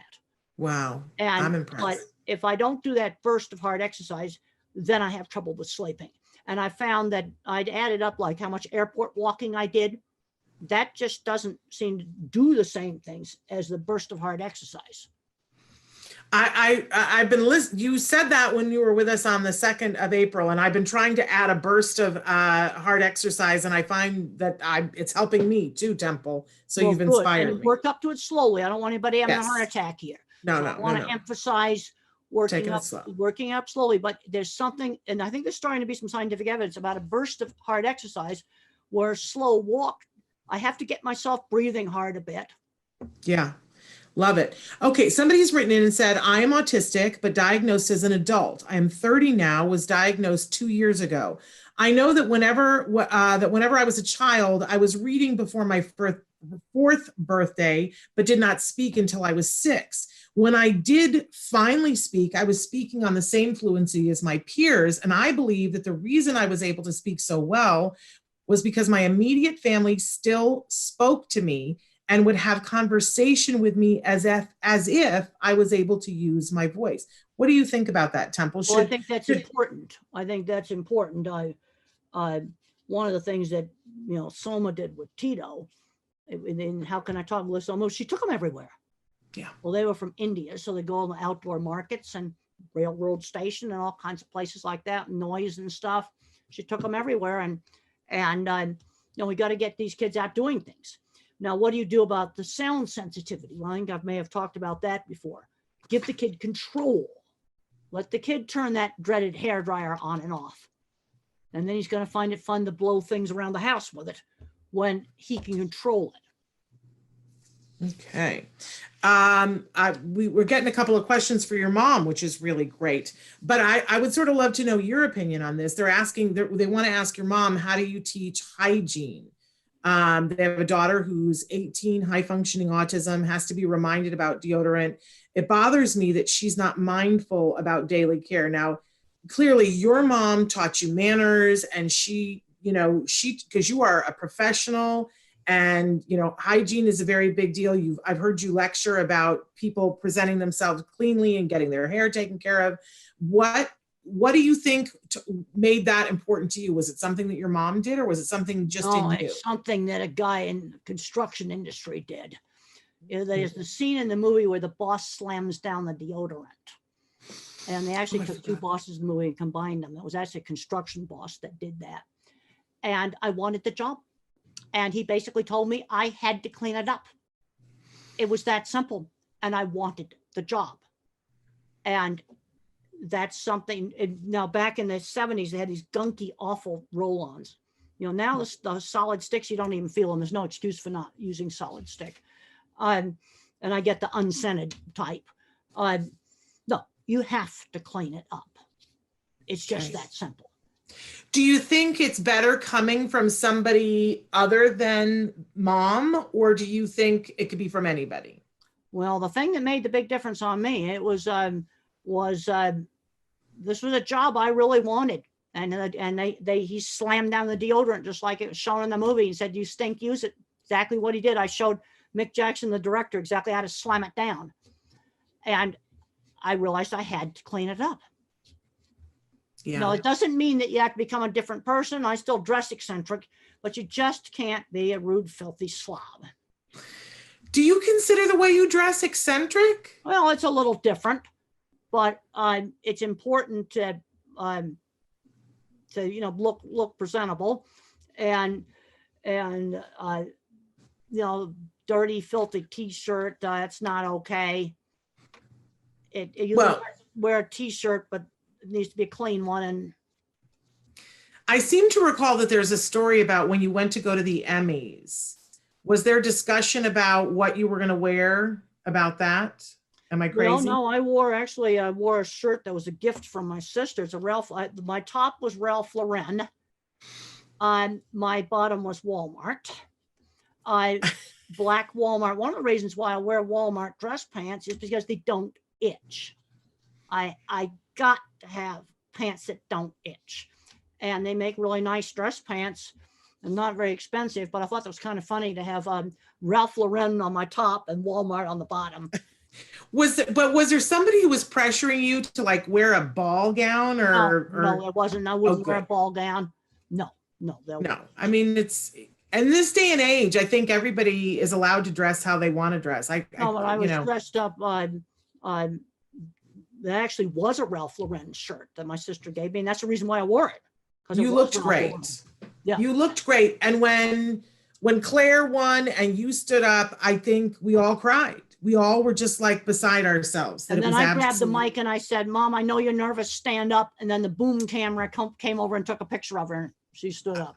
There was an amazing moment. I'm sure it was an amazing moment for you guys, but it was an amazing moment for all of us, Temple, to see you in that way. It was like winning the Olympics for all of us. No, We it was absolutely- absolutely wonderful. And one thing with that movie, they got the right team together, and Emily Gerson Sains, she's the one who put that whole project together. And what I learned, you get the right people doing stuff, things come out good. The stuff that's the most accurate stuff in the movie is the visual thinking is shown absolutely accurately. The projects are accurate. Some of my stuff that doctor scene, and Mother hates that doctor scene, is not accurate. She actually went to a neurologist, and I was recommended to get speech therapy. But what the doctor scene was typical 50s. Right. But the work stuff in the movie is probably the most accurate stuff. And I like the fact it shows visual thinking accurately, so people can understand visual thinking. I think it's the first time that most people got it, that they were like, oh, and I think a lot of us went, oh, I completely understand that because my brain does that to a degree. Yeah. Like I'm visual too. And I was like, oh, well, my brain does that. It just does it in a slightly different way, but I think visually too. And it made a certain amount of sense for all of us. It was a gift to the world. Well, and I think did as much. See, Mick Jackson, the director, was a visual thinker, but because I have another big concern in education is with all the algebra requirements, we're screening out visual thinkers. And we got a gigantic shortage of high-end skilled trades today. These are essential. These jobs are never going to go away. Somebody's got to fix the heating and air conditioning, do plumbing, electrical, fix cars, build things with steel. That stuff's not going to go away. Okay, we got another question. My daughter is 11 and just diagnosed. It took a long time for professionals to believe us. Why do girls get diagnosed later? Well, I was just reading on the autism magazines about this. Well, girls tend to be more flexible in their thinking, and they just don't show it. And one of the problems with girls with autism is getting into abusive relationships. That can sometimes be a big problem. Yeah. Any advice for how a parent might deal with that? Well, I have a book. I'm a shameless book promoter, but I did a book. No, please. We love your books. I did a book with Sean Barron, and he and I kind of have two different kind of takes on some of the dating stuff. And it's called The Unwritten Social Rules from Future Horizons. And one of the little rules they've got in there is not everybody that acts like your friend necessarily is your friend. Yeah. And that can be a real big problem area. I can remember other girls would get me to read private stuff to them, and then I found out they were laughing about it. That was in college, and that was very difficult to deal with. Oh, yeah, no, that would be upsetting. Since you brought it up, I'm going to ask you, but you can tell me it's none of my business and I won't be offended. But since we're talking about dating, would you be interested in talking about any experience that you have had in terms of dating? Basically, it's not part of my life. When I was in college, I did a little tiny bit of dating with one guy, but I just saw too much abusive stuff going on. Too much drunken angriness. I never saw a marriage I could see myself in. And what I've basically done in my life is I've replaced emotional complexity with intellectual complexity. So when there's a problem, I want to go out and research treatments for COVID because I'd like to not die, for example, or go out and reach something else like book distribution or some other thing. Because one of the things I really like doing is finding practical ways to solve problems. Yes.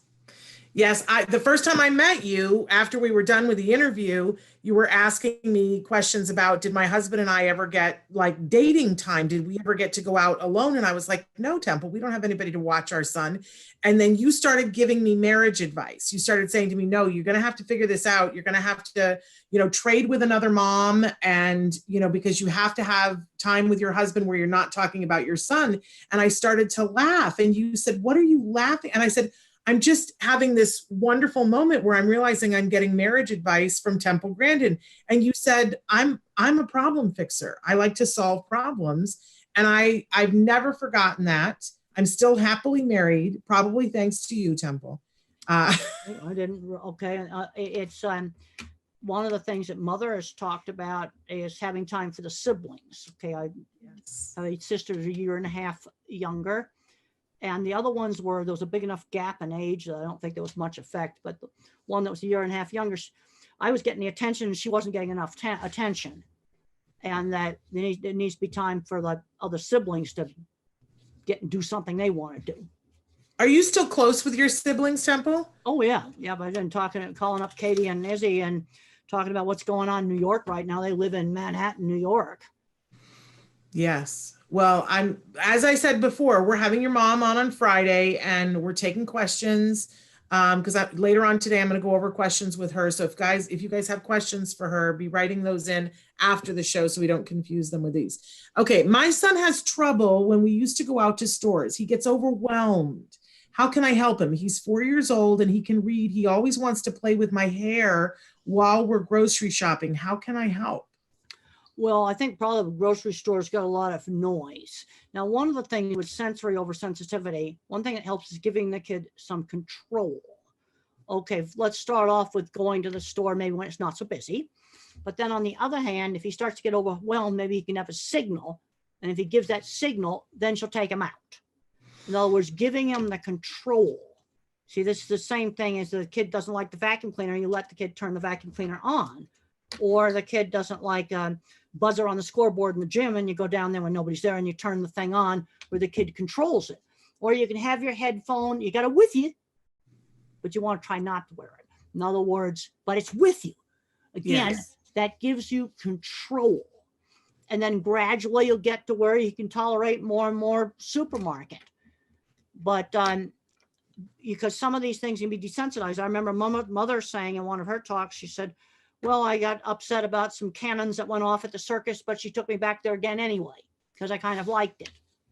You know, you don't want to shove them into these things. And one thing she did do, we did not have noisemakers at my birthday party. That was an accommodation. But you take the dreaded thing that makes the noise. And if there's a situation where the kid can control that thing, because what it is, it's an excessive startle response. You know, like I'll be in the airport and somebody opens one of the doors wrong and it makes that horrible noise. I flinch now, but I tolerate it. But give them some sense of control, and then I'll gradually try to do more. And then maybe if he stays in the store a certain length of time, he can buy some little thing in there. So there's then a reward for tolerating the grocery store. Okay, this is interesting. Somebody wants to know, do you still believe that at least one of the parents of an autistic kid is autistic or has traits of autism? Oh, autism is a truly, truly continuous trait. And I see autistic traits in parents all the time. But it's a true continuous trait. You see, a brain can be more thinking or a brain can be more social emotional. What point do you slap a label on it? There's also a link genetically with intelligence and some autistic traits, because to be really social eats up a lot of processor space in the brain. So where do you allocate it? But everything I've been reading now about genetics shows truly a continuous trait. You know, there is no black and white dividing line between, okay, computer nerd and autism. In fact, the name for the same thing in a lot of cases. And then, of course, you get down where the kid remains nonverbal. Yes, that's definitely, he's definitely got a disability there. So then, I don't want to put words in your mouth, but is it that because we think of autism as being this spectrum, so do you feel like everybody is somewhere on that spectrum? Well, probably not, because I think it's basically sort of a spectrum between them being more of a thinking brain or being more of a social brain. It's just how you allocate the resources in the brain. You got some people who super yakety-yaks probably don't have any of the traits or barely would have them. Interesting. It's a truly continuous trait. Because it takes social stuff takes a lot of processor power. I've never really thought about it that way before, and that's very illuminating. How can children of any age with autism learn the benefits of having siblings? Well, let's do activities together. We did some good activities. We used to go skating together. We go out on the hill and take turns using the sled. Again, this is teaching turn taking. I talked to one family, and every weekend they do an outing. The autistic kid liked roller skating, I think it was. Well, the siblings then going to get choice to maybe do something different on another one of the weekends. You know, so if there's 3 kids, then he gets to pick roller skating every 3rd weekend. But we don't go roller skating every weekend. Maybe you don't like skateboarding, but then you're going to have to sit and watch it. because you've got to take turns picking out the movies. I've talked about what to do when they're locked up in the house. Well, watch the International Space Station, living on the International Space Station, tight quarters, Yes. floor of the bathroom. It's not that fun.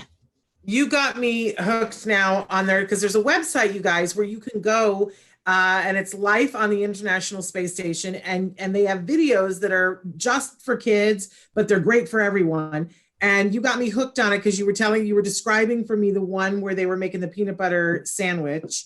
But they have all these different videos that you can watch, and then they have lesson plans that go with it too. But I like this idea that you had when we spoke to you last about it, this being in close quarters. It's just like being on the space station, and that they have to make parts of their day where they do different things. Like you emphasize that they have to have part of the day where they get to be alone. They have to be alone, and they have a very big exercise requirement, like about 2 hours a day of exercise, so they don't, it's really bad for their health being weightless all the time. Over the years, they've collected some musical instruments and things.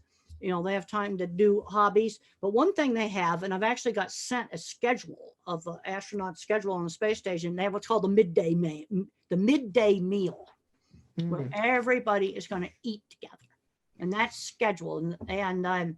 And then they have times they got to work on their experiments. They have time where they can get on the internet. I mean, the space station is going round and round, so it's going to be going in and out of service. And they're going to know just exactly when those points are in the orbit.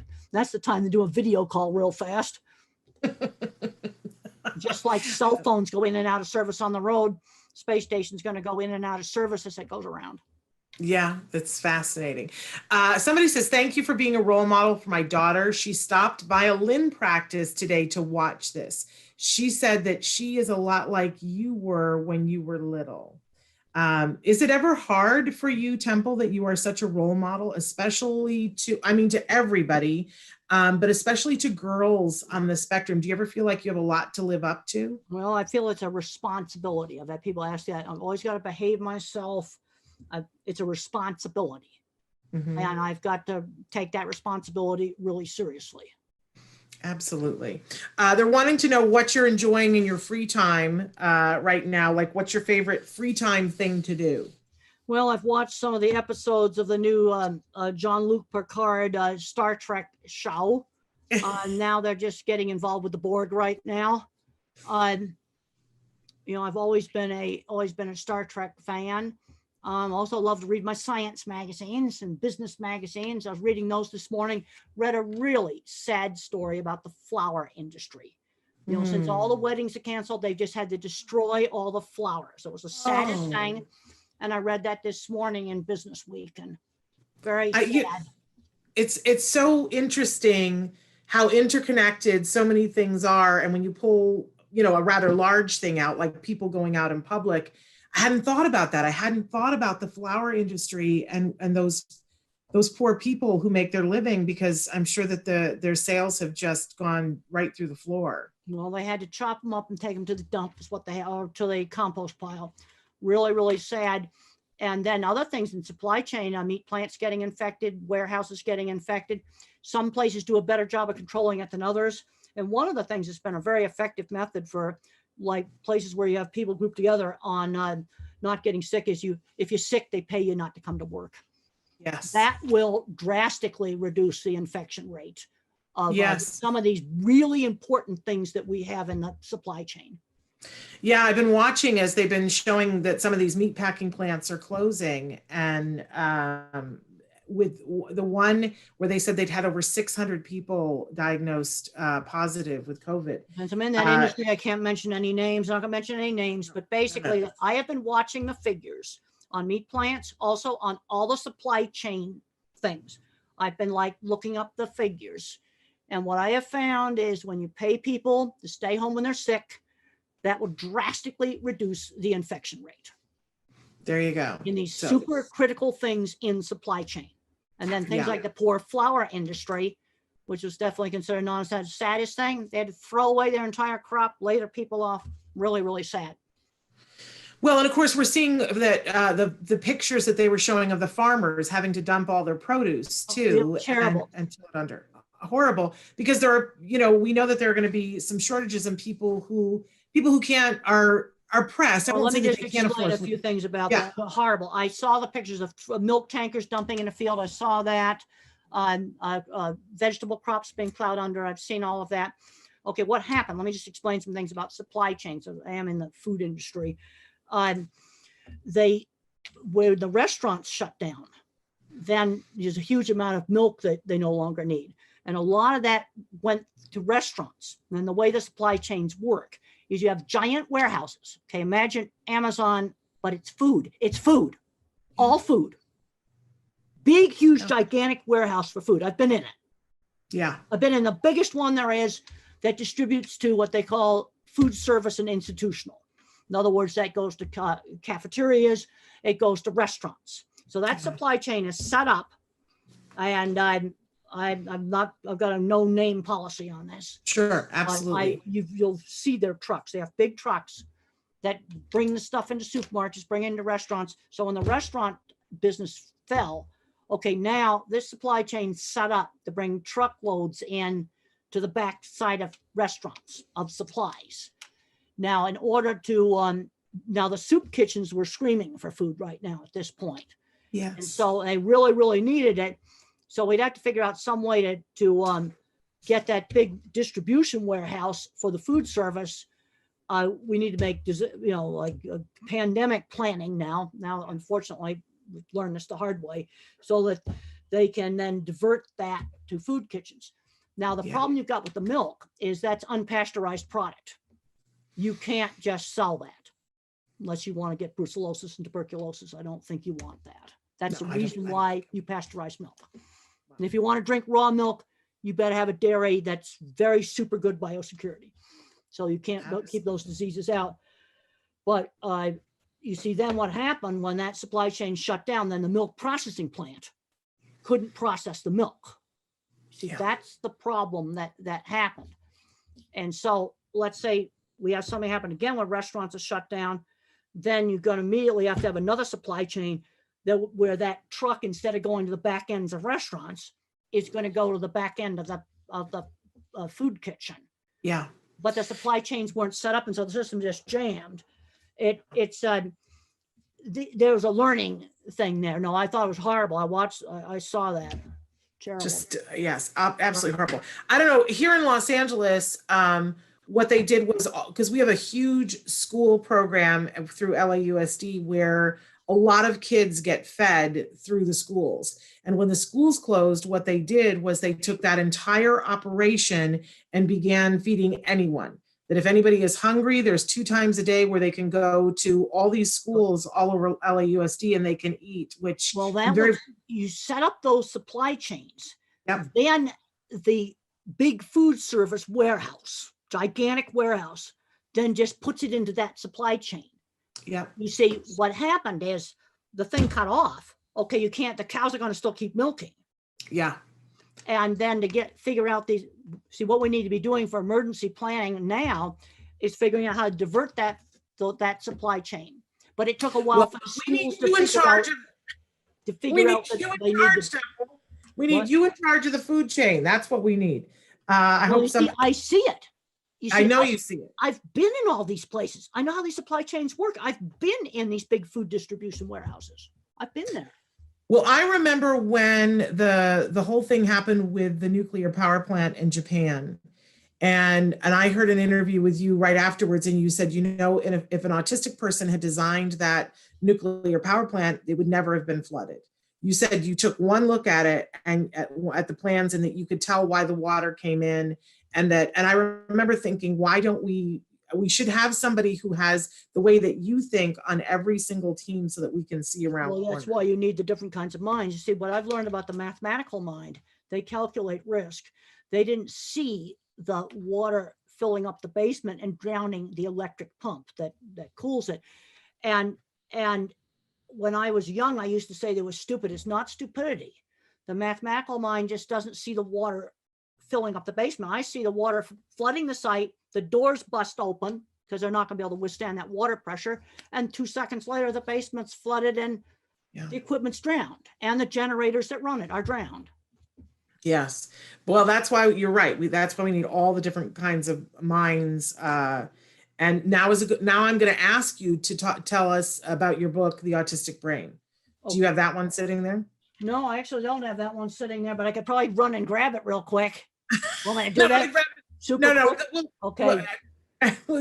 We'd rather have you. Okay. Let's just talk about the book because they can get it right now from Future Horizons. But what will they find in that book? Well, actually, last time I looked, the Autistic Brain was available in the Amazon warehouse. I just checked that. But so you can get it there, I think, too. Ebooks, all your ebooks, they're all at Amazon. Audiobooks, there's no problem with ebook and audiobook supply chain. It's only physical books. But the main thing I talk about in the Autistic Brain is the different kinds of thinking. I'm a visual thinker. That was shown in the HBO movie, what's called an object visualizer, if you want the sign term, object visualizer. And then another kind of thinker is what's called the visual spatial. This is your mathematical mind. This is your pattern thinker. This is going to be a computer programmer. You're a more traditional kind of engineer. Then you have the word thinkers. Now, when I was young, I thought everybody was a visual thinker like me. Well, I've learned that that's definitely not the case. Now, the things that visual thinkers are good at are art, design, but also high-end skilled trades. When I look back at the projects I did with some of the very large meat companies, I'm going to estimate that 20%, the welders, the designers I worked with were either dyslexic, autistic, or ADHD. I know 2 people that I'm almost positive are autistic own large metal fabrication companies. Now they're retiring. They're not getting replaced. We're losing skills. We don't make elevators anymore. Check out the new hotels. Well, now the hotels are getting repurposed, to quarantine people in. But when you look at who designs different stuff in a large food factory, any food factory, you have a part of it that I'll call the clever engineering department. That's the super clever packaging machine. All the conveyorized systems. And then you have the more mathematical parts like boilers and refrigeration. Every plant I worked on, I worked for every major meat company. The visual thinkers like me, that often weren't very good students at school, made the real clever equipment. And that's a skill we're losing. Yeah. Okay, we were talking about warehouses. There's a lot of conveyors and stuff in warehouses, and it comes from Germany because they've kept skilled trades. Some of our top what I call the really specialized equipment in the food industry is coming out of Europe now. It used to all come out of here. And I think it goes back to schools taking out the skilled trades and the hands-on activities 20 years ago. We're paying for that now. And this is something that until COVID got on the scene, I really talked about this because we need our visual thinkers. And I just talked to a mom of a kid. Her boy had F's, horrible student. But she was a robotics coach and he could never pass algebra, but she managed to get him into an auto repair shop and learn he's fixing trains now. Yeah. Okay, that's another back door. But we need these visual thinkers, and they're getting screened out of the educational system. I am very concerned.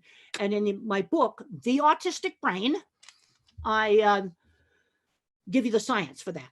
And since that book's been published, there's a whole lot more science on the difference between the object visualizer, if you want to look this up on Google Scholar, and the visual spatial. Those are the scientific words when I talk about the visual thinker and the math thinker.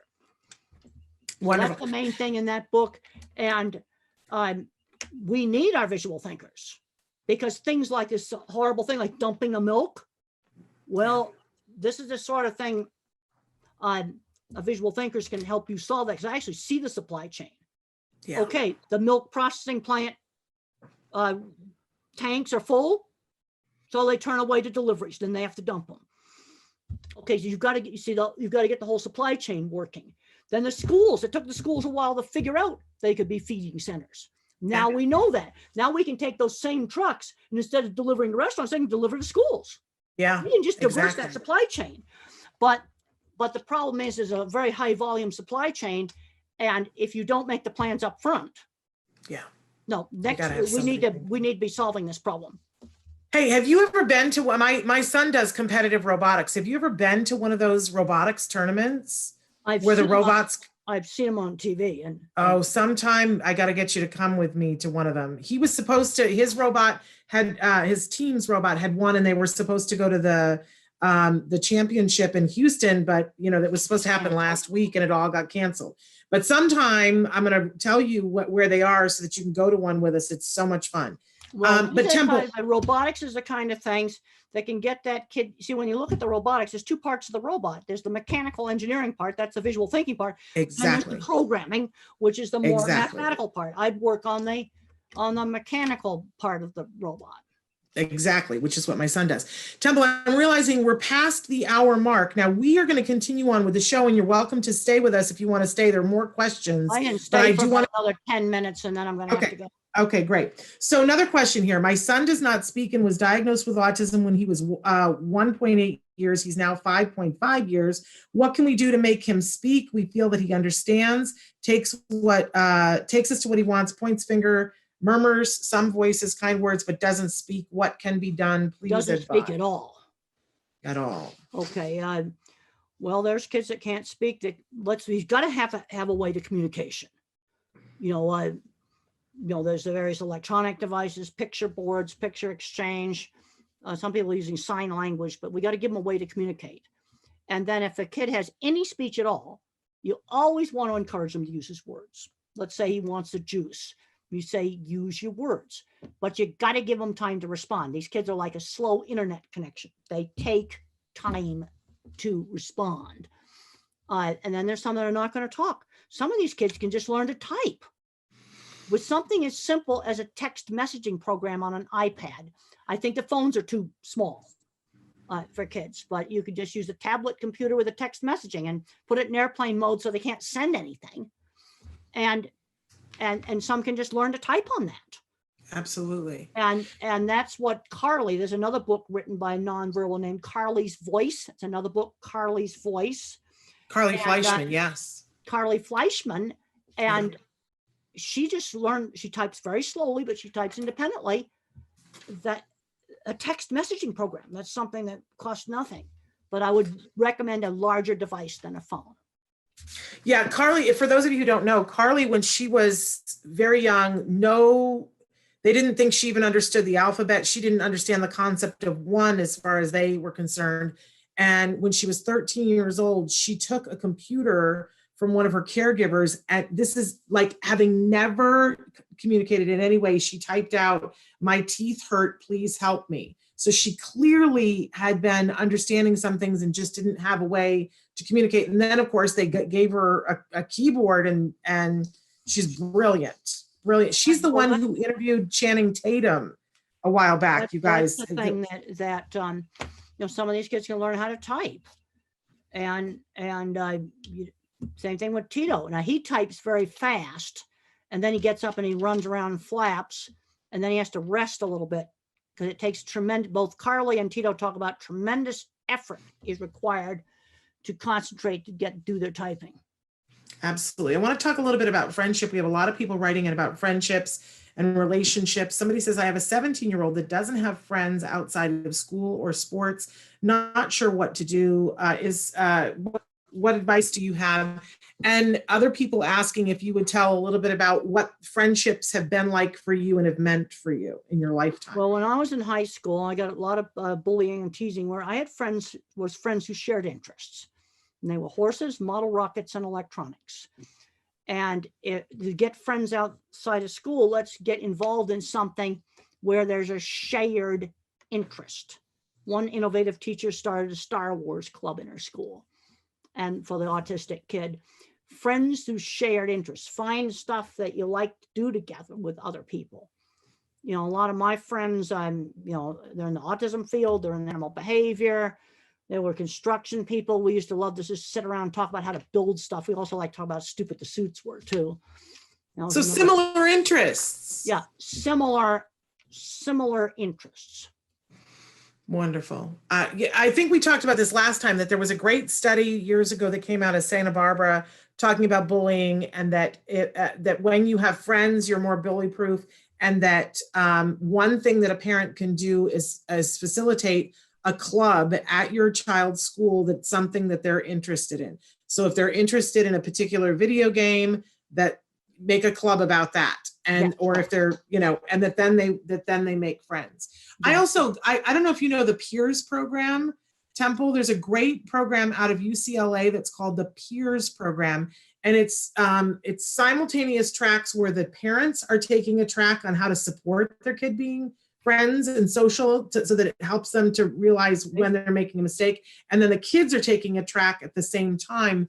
And it's really brilliant. I absolutely love it. And they're offering right now to do that online with you and with your kiddos. So that's at UCLA. So check that out. Temple, can you tell me about equine therapy and autism? This is Carrie asking. Well, there's some individuals that really respond well to equine therapy. And I find that how do autistic kids respond to animals, there's 3 different ways. Love them, a little scared at first, then love them, and then maybe not appropriate. And that's usually sensory. You can't control when a horse might whinny, for example, where I can control maybe when a vacuum cleaner's turned on. But there's parents that have said, my kid did their first words on a horse. Now I realize that's just anecdotal data, but I've probably heard that 7 or 8 or 9 times now. And one of the things we need to figure out is what subgroup responds that way. In the horse, you have balancing and you have rhythm. And those are 2 activities that stimulate the cerebellum, which is involved with timing stuff throughout the brain. There's a lot still not understood about the cerebellum. And that may have something to do with it. But for some kids, it's just the best thing you can do. But again, one size doesn't fit everybody. And right now they're building a new equine center. They did break ground on it recently. One of the things I'd like to find out is what kind of a subgroup responds that super well where you're getting that speech. I've heard that anecdotally enough times, you can't just poo-poo that off. Something's happening there, and we need to find out what kind of kid that works with. Well, there's something about animals. I know you're a big animal lover. That's been the large portion of your life has been devoted towards animals. But I feel like it's similar to how I feel about the autism community. Animals don't lie. No, they're just exactly who they are, and they tell the truth 100% of the time, which is what I feel about individuals that I've met on the autism spectrum. Well, and I've talked to one mom of an autistic kid. She says, my autistic son, he was nonverbal. She says he's best buds with a dog. I don't know. They're just like on the same wavelength. You see, that has nothing to do with speech. Well, you see, an animal's world is not verbal. And when you look at some of the research now, people are still fighting over animal consciousness. I've been following some of that literature. And I read a paper that an engineer wrote. They don't deny animals' consciousness. But then you write something from the psych department, well, highly verbal. I start looking at author affiliations. And I am finding that papers written in highly verbal fields don't have a hard time believing that animals are conscious the same way we are. And I think it has to do with verbal. This is actually being debated right now. I know. I just downloaded a paper just the other night that an engineer had written, and he says, oh, dogs are conscious. But I think it gets down to how big of a pedestal you put verbal thinking on. And I've discussed this as a visual thinker, but I don't think you have to be a verbal thinker to be conscious. And to me, just looking at some dogs yesterday, to say that this red dog is not conscious is just ridiculous. And I think it gets down to how verbal the person is, because this is being seriously discussed right now in scientific literature. I know, and it baffles me. I don't understand how an intelligent person who has been around dogs or horses or cattle can think that they don't think or that they don't. See, this is where I'm a total visual thinker, but you're taking somebody who's super, super verbal. And I've talked to some where they don't have any visual thought at all. Maybe they have a hard time imagining a dog is conscious, because a dog lives in a sensory-based world, not a verbal world. Yeah, but it's being seriously discussed now. I know. I don't get it. I don't get it at all. Scientific journals. I know.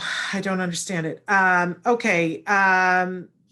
Everybody's saying just how cool it is to have you here on the show, and they say, I love The Good Doctor. One person is writing, wants you to know that it's going to be 15 years in September that they were diagnosed with Asperger's at the age of 24. They want to know, have you seen the show The Good Doctor? Oh, yes, I have. Yeah. Yes, I did. And what, do you like it? Well, I think in some things he could maybe learn a little more quickly. I mean, I learned I couldn't call people stupid at a project meeting after I got some counseling from plant engineer and some other people. Yeah. I had mentioned that on Thursday, we're having Kobe Bird on the show. He's that 17-year-old actor. He was on The Good Doctor. And he's now on a show on Netflix. It's a hit show called Lock and Key. Temple, have you seen that show yet? I have not seen that show. I got to tell you, I think, because we like a lot of the same things. I like Picard. I like Star Trek. I got to tell you, I think that you will like this. It's a very fun show. It's called Lock and Key. I'm gonna have to look that up. And Kobe plays the character of Rufus on it. And it's based on graphic novels that were written by the son of Stephen King. Did you ever like any of the Stephen King stuff? Yeah, I've read a lot of Stephen King stuff. Yeah. Now, sometimes that's too much for me, but this is written by his son and has a huge following, but I think that you will super enjoy it. I'd love to hear your opinion of that later on. Well, I have to get the show up. And okay, you have another question there, quick? Okay, what are your thoughts on authentic, and this goes right along with it, authentic representation in entertainment? So when you see someone on in a show, let's say on Picard, and they're playing somebody who's deaf, do you feel like that should be first considered someone who is actually deaf playing that role? And when you see characters on screen playing autism, like for instance, Dustin Hoffman in Rain Man, he played a character and he was acting. He was playing somebody who was on the spectrum. When Claire Danes played you, she was not an autistic actor. How do you feel about people who are on the spectrum playing people who are on the spectrum? Well, I'd like to see people on the spectrum play in shows, but I'm not going to, I'm more in the middle of the road on a lot of these issues. And Claire Danes, I thought she did a great job. She like channeled me. She became me. And I've actually counseled Dustin Hoffman. He looked at Joe Sullivan to see what autism looks like. And I talked to him about the sensory issues and the anxiety issues. And I remember I said, Dustin, imagine how anxious you were when you went to your first big audition. Now just imagine if you had those kind of nerves all the time for no reason. This was stuff that I told him. And yes, I'd like to see people that have a specific diagnosis or whatever, be in these shows. But on the other hand, I'm not going to say never do a Claire Danes or a Dustin Hoffman. I'm going to be more middle of the road. Well, I'm with you right there because I want to see those individuals get the first opportunity. I want to see them have the opportunity for the employment and all of that and authentic representation. But I also want to leave room for someone who's on the spectrum to be able to play someone who's not on the spectrum. And I think once we say, oh, if it's the characters on the spectrum, it has to be played by somebody on the spectrum, then we're also going to be saying that people who a character is not on the spectrum cannot be played by someone on the spectrum. And I never want to see that happen. Well, the other problem you got with the movie industry is they want to put a star in the leading role. Yeah, well, that's something they're going to want to do.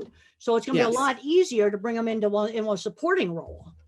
Yes, the movie industry wants to put a star in the leading roles. Now, there's some situations where they put a non-star in, but no, I'm going to be more flexible. I sort of like the same thing we talk about, being in a regular classroom or a special school. I want to see kids as much as possible in a regular classroom. I will tell you something I don't want to see. I don't want to see a 12-year-old fully verbal that ought to be maybe in a gifted program in a class with people that don't talk and have problems dressing. Yeah, that's not okay because that kid's not going to go anywhere.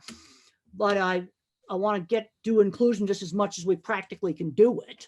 Yes. But then I don't want something, see, I visualize things I don't want. He's sitting in the back of the regular classroom, just doing stems and not learning anything. That's no, but you see, I see specific examples of scenarios that I would consider not acceptable.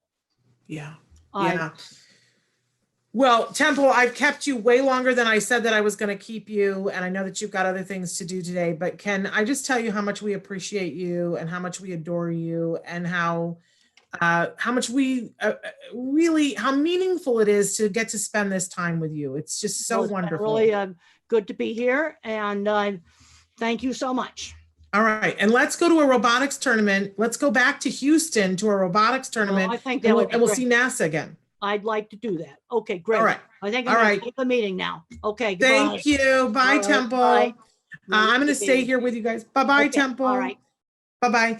I'm going to stay here with you guys. And isn't she incredible? You guys can still be writing in questions for her mom. I got to go over a couple of things with you guys. And then we want to give a shout out to a really good friend of ours who had something really remarkable happen in the last couple of days. But I want to start by talking about the fact that tomorrow on the show, we have Dr. Doreen Grant-Pichet, and she will be answering your questions live.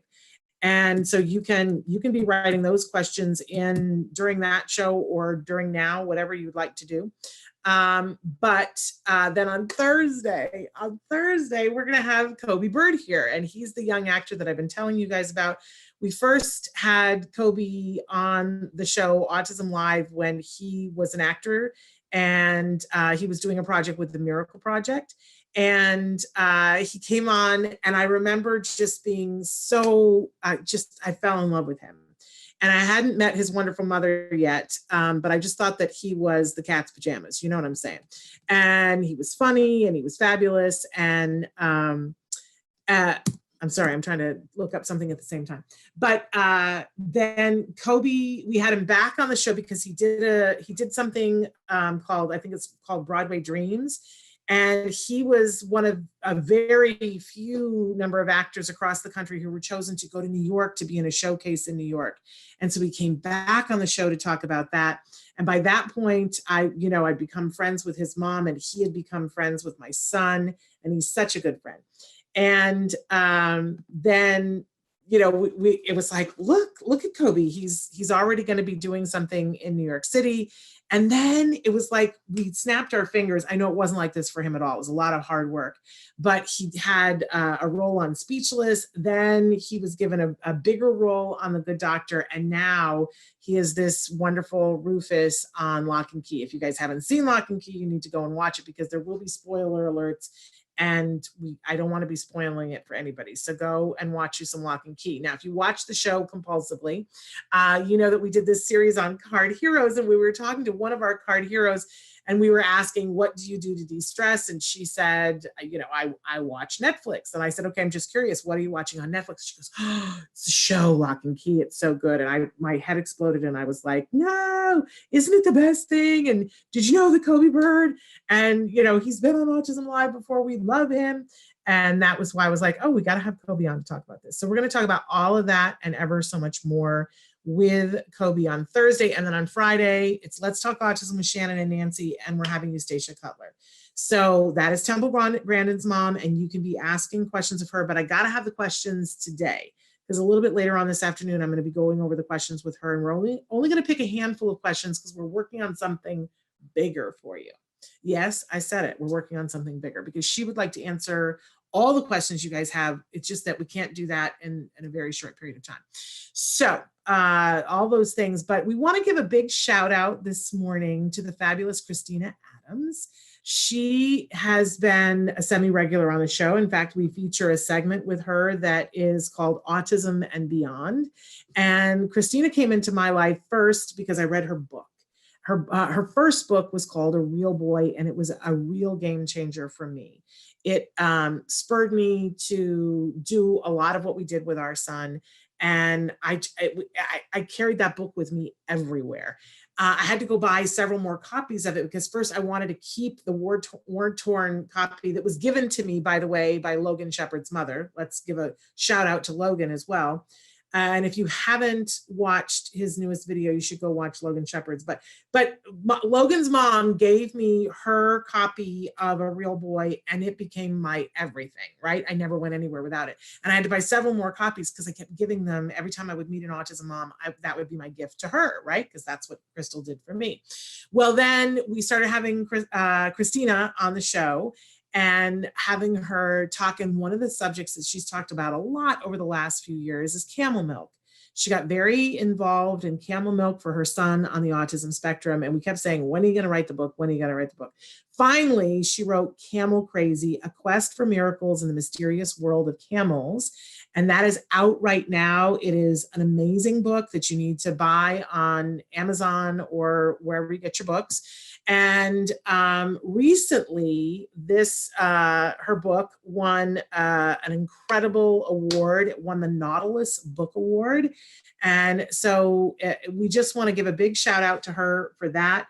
It is tearing it up in across the world because it's very popular in many different places. So the Nautilus Book Awards involve highly esteemed authors and publishers from across the USA from over 20 nations around the world. This year's achievement is more notable due to the record number of entries and diversity of high quality books. The organization states that it's truly encouraged by the new perspectives these books present with which to co-create a better future individually and collectively. And so it is one of the winners of a Nautilus Award book.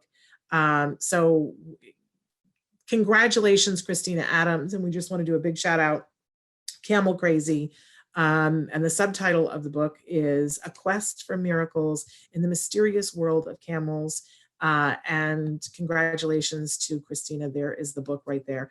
I've always loved camels. I don't know what that's about, but from the early age, I just thought camels were really awesome. I know they spit, but how can you not love the face of this camel?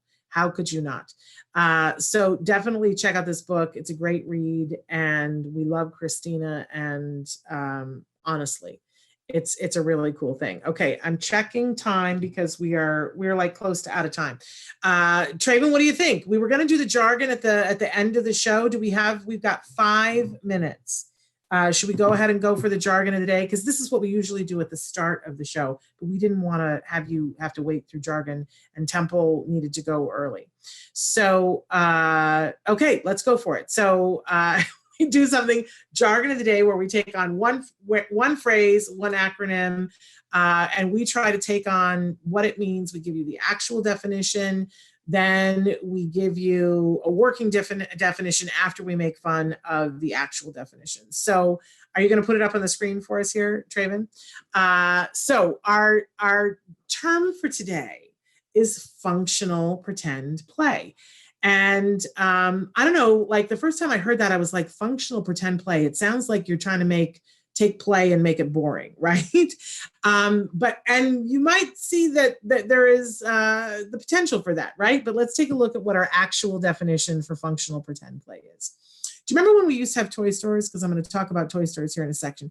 I can't even talk anymore. I'm so excited. Functional pretend play. It's using lifelike objects in a purely functional, socially conventional way to imitate or act out common action sequences, right?